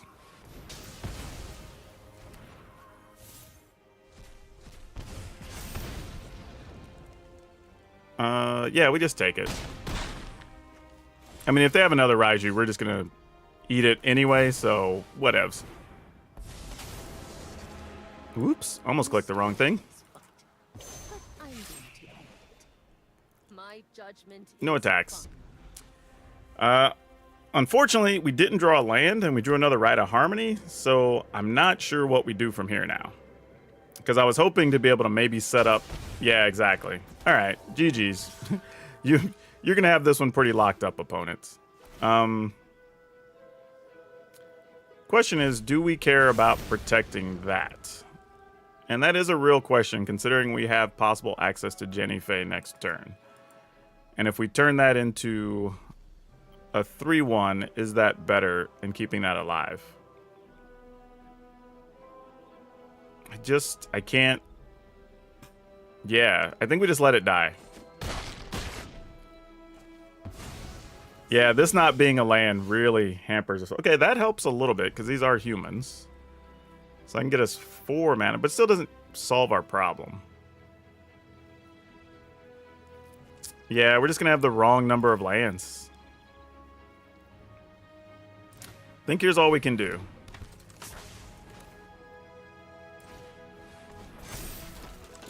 And then pass? I mean, like, I'm not really sure what else there is to do here. I mean, we're only at 11, so we're very close to dying. If we can somehow... Oh, random. Did not expect to see that out of that build. Interesting. I mean, that card might end up letting them kick our butts here, truthfully, but did not expect to see that card for sure. That is highly unexpected.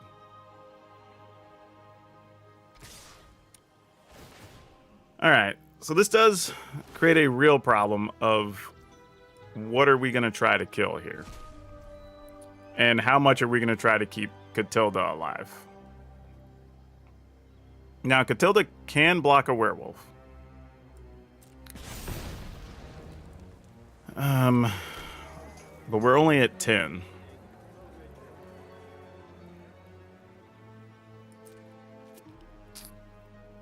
So if we block here... Man, do we take 5 and go to 5? That seems really rough, but maybe it's accurate. All right, we do this and just give up a token, I think.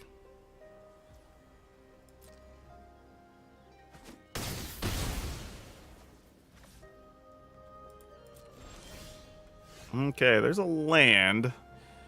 Not sure if this checks the box we want it to.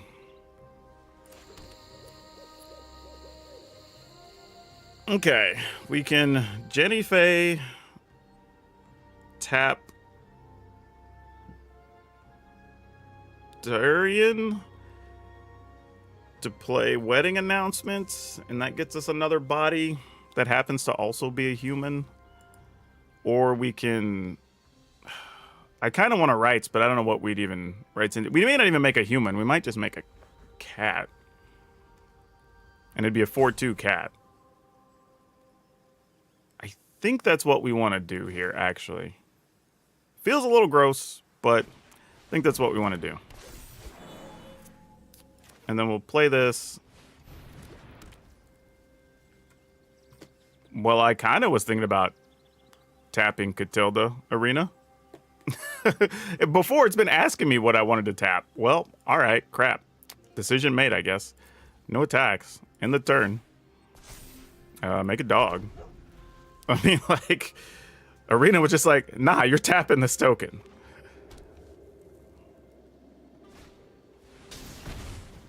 That has Vigilance and Trample. Whenever it attacks, other things you control get +1, and then they untap. Okay, cool. All right. They didn't do anything there, so that's somewhat good, but also somewhat bad. All right, so this is going to give everything +1. Red creatures are going to gain trample. Other creatures get to untap. Fine. I almost feel like we have to play this just to get a card, but then we could also tap to pump our team, so I think we're actually pretty safe here. We'll just get the end of turn card, or we could just do it twice and get 2 cards, actually.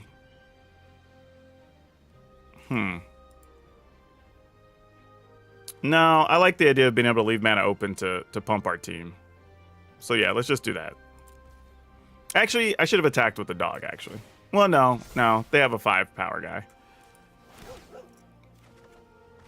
Ooh, okay. Now the game's changed. We might be about to do some things now, folks. Now, let's just hope they ain't got a jet mirror under there. Well, actually, they'd only be able to get to 8. And we have some quality blockers right now. Fortunately, we're at 5 life. That's like just enough to stay out of danger range. But all their attackers will get +1. So, also important, and they'll get 1 counter from the Raiju. And Raiju and the 3/3, possibly 5/5 if they want it to be, will be trampling. So there are things to consider here.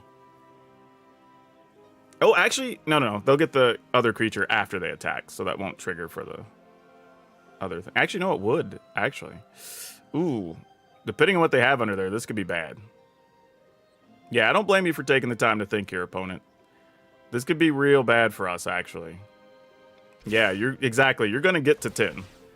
We just have to hope whatever's under there isn't great. All right. Yep. All right. What is it? What's the card that's under there? Oh, it's another Rabble Rousing. Oh, crap. Well, yeah, we can't win now. Because they're going to... Yeah, we're not going to be able to come back from this. So we pass.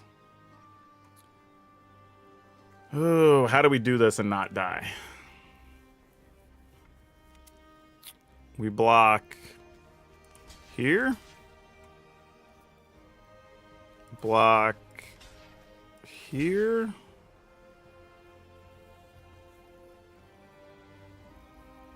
Block here and here. Then block here. Everybody's accounted for, and we get to kill the Raiju. We give up 2 tokens. Pump everybody else. And then we just have to... I say just. We have to deal with the big Adeline and these duders. But 2 rabble-rousings? Ugh. Alright. I mean, I guess that's all we can do. Man, opponent hit their card just before we hit ours. But that's a big hit nonetheless.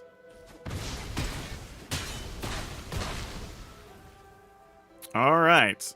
No clue. I mean, unfortunately, even when we hit our rabble rousing, we're only going to get to 1, 2, 3, 4. We can get to 8. So maybe I should have kept one more creature. That was actually a mistake. Yeah, I should have kept one more creature because this isn't going to get us there. Do we have a way out? Like, I'm trying to think, like, we're not dead yet because they attack. Granted, they're going to end up with a pile of creatures on their side. And we don't know what the other thing is under the other rabble rousing. So there's that. But I mean, we make a bunch of dogs and attack.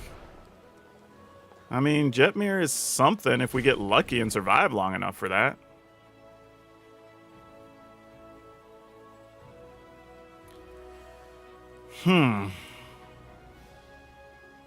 Yeah, I guess we gotta do something here. So we attack with this and this. That only gets us 4 bodies. 2 bodies. But anything else just doesn't punch past their Adeline, so sure, I guess.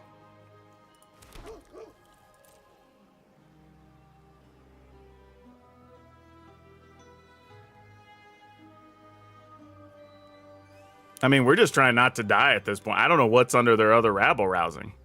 That's the problem. Okay, in the turn. Okay, that doesn't help. All right, here's the thing, though. If that other thing under the rabble rousing is not huge, we can still win this because ours will go off and we have a Jetmir. So it really depends on what this card is under this rabble rousing. Like all of this whole game rides on what that card is. All right, let's see it. What'd you get? Shieldred. Oh, so now we have to be at least 3 life at the end of this turn too. Oh, complicating things. Okay. All right, no matter what, we have to stick one of these in front of Adeline. Fortunately, she doesn't trample. All right, and we just have to block up everything else. All right, so we take 1, and we will be at 3, and we will go to 1. Just double checking everything. We have 1 point getting through, right? Okay. All right, we're at 3. We're going to draw a card. We're going to go to 1. We have to not F this up and don't take any pain land damage. Though we can gain 2 if it was absolutely necessary.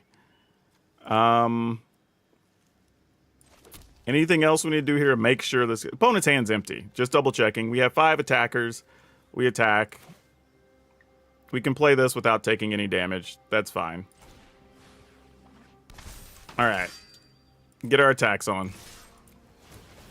Whew. That felt like that took way too much work. Oh my gosh.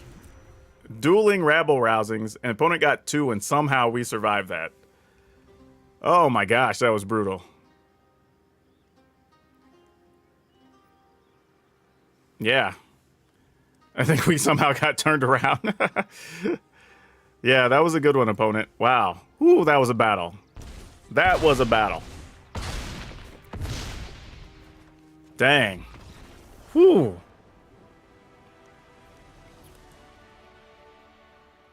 Man, that one took a little bit out of me. That was serious. Goodness. All right, so what do we got here? Get caught up on the chat here. King Darien seems like an awesome card. Yes, I think so too. Just got here. Did you already? Oh, we already talked about it earlier. Didn't draft. You're kind of ready for Hopeful Initiate to disappear, but it's in every white deck. Yeah, Hopeful Initiate's not going anywhere. I even did a short a few days ago to let people know, like, that's going to be the premier one drop for white decks for a while. With another round of RCQs going on and the tournament you're qualifying for being standard, I would consider that card to probably go up to $8 to $12, somewhere in the middle, probably about 9 or $10 realistically. I don't think that's unreal because it's the best one drop White's going to have for probably a while. I don't know what they're going to make that's better than that. And there's still a fair amount of artifacts and enchantments you want to get rid of, and it's just a solid way to do it. Do I think we'll ever visit Lorwyn? Probably. The problem with Lorwyn I have, and I'm not R&D or whatever, but like, I just don't feel like Lorwyn has an identity. You know what I mean? Like, it's sort of creepy storytelling. Hey, thanks for the subscription. Like, it's sort of creepy storytelling, but that's sort of what you got in Eldraine. And then it's like, well, it has multicolor weird thing. Okay, sure, but we sort of also get that in Ravnica. So, like, I'm not sure what Lorwyn's identity is. Like, don't be wrong, there's some people who love it, and I think, like a lot of people, if that's when you started playing Magic, you want to go back to whatever that plane or that time was because that's where your nostalgia is, and I totally get it.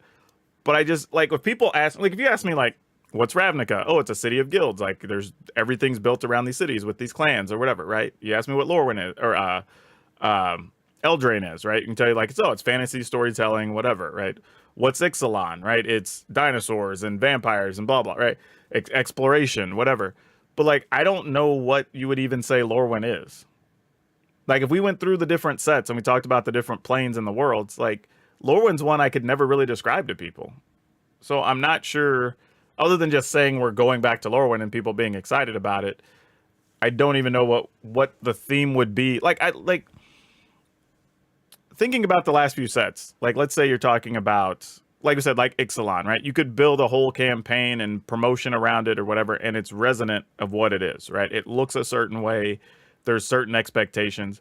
But, like, I don't even know what I would do for, like, if somebody said, hey, what's the perfect promotion or advertising video or integration or whatever you'd put together for Lorwyn? And I'm like, I got nothing. I don't even know what Lorwyn is. Like, you know what I mean? But if you told me about, like, New Capenna, cool. Yeah, Kamigawa, right? It's got a feel, right? So will they go back to Lorwyn? I think they will. But would I even begin to know what the story or what you could do with it is? Not a clue. Like, honest to God, not a clue. So we'll see. Rose, the deck's having some pretty last-minute epic wins. It's kind of how the deck plays, right? You have to be really patient to set up your big plays. That's really the way it's built. But yeah, I'm kind of into it. The deck's worked out. Yeah, I don't know what to say about it. It's actually pretty cool. So both decks we played today worked out pretty well. We played the tokens deck, which was pretty solid, and we played the Legends deck, which was also very solid, and I liked both of those.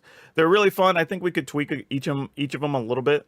I think there's a couple things we could do, but overall, I actually kind of really was into it. And all the new cards are doing exactly what you expect them to do. I don't think there's anything that was super terrible. I don't think there was anything that was, like, super surprising. I just think the fact that, like, we had plenty of playable cards that, like, you built the decks with certain things in mind, and they did exactly what you wanted. And on one level, I'm sure some people are upset. It's like, I want to find out what the surprises are and the big things. But honestly, I kind of like the idea that the set is full of really good cards that all did the things you wanted them to do. You know, like, you're not getting too surprised. So the good news is, if you see a lot of deck lists and people are playing them, cool. The cards are great. The thing, though, I still caution everybody on, and I was talking about this earlier in the stream, is also try not to read too much into what you see early, right? And I always tell people, try to, like, not get too emotionally attached stuff until you get beyond, like, somewhere between the 10th and 14th day of a set being out. Partly because everybody's experimenting in the early going, right? Well, there's two things. Either people are experimenting or it's people just playing the fastest, best version of the thing they already know, right? And taking advantage of the people that are experimenting. So that's not really the true metagame, right? That doesn't set in for a couple of weeks till people start trying different cards and, you know, they're theory crafting and they stumble on something that's good. And then like one or two of them do well in some tournament online. And then you start kind of getting a better view of what the format is. But I feel like if you rush into that, you're going to get attached to certain ideas, or like a good example is when we go back to, we were talking about this a couple weeks ago, but whatever the plane was where we had mutate or whatever, right?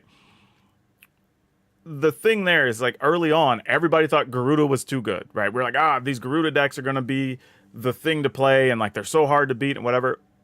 Even before they had made the change to the companion rule, Garuda was almost non-existent at that point in a lot of stuff. And then once the companion rule got changed, like nobody played Garuda. So like if you'd have only looked at the format in the first 2 weeks, you'd have thought, oh, every single deck's going to have to deal with this. This is going to be the thing.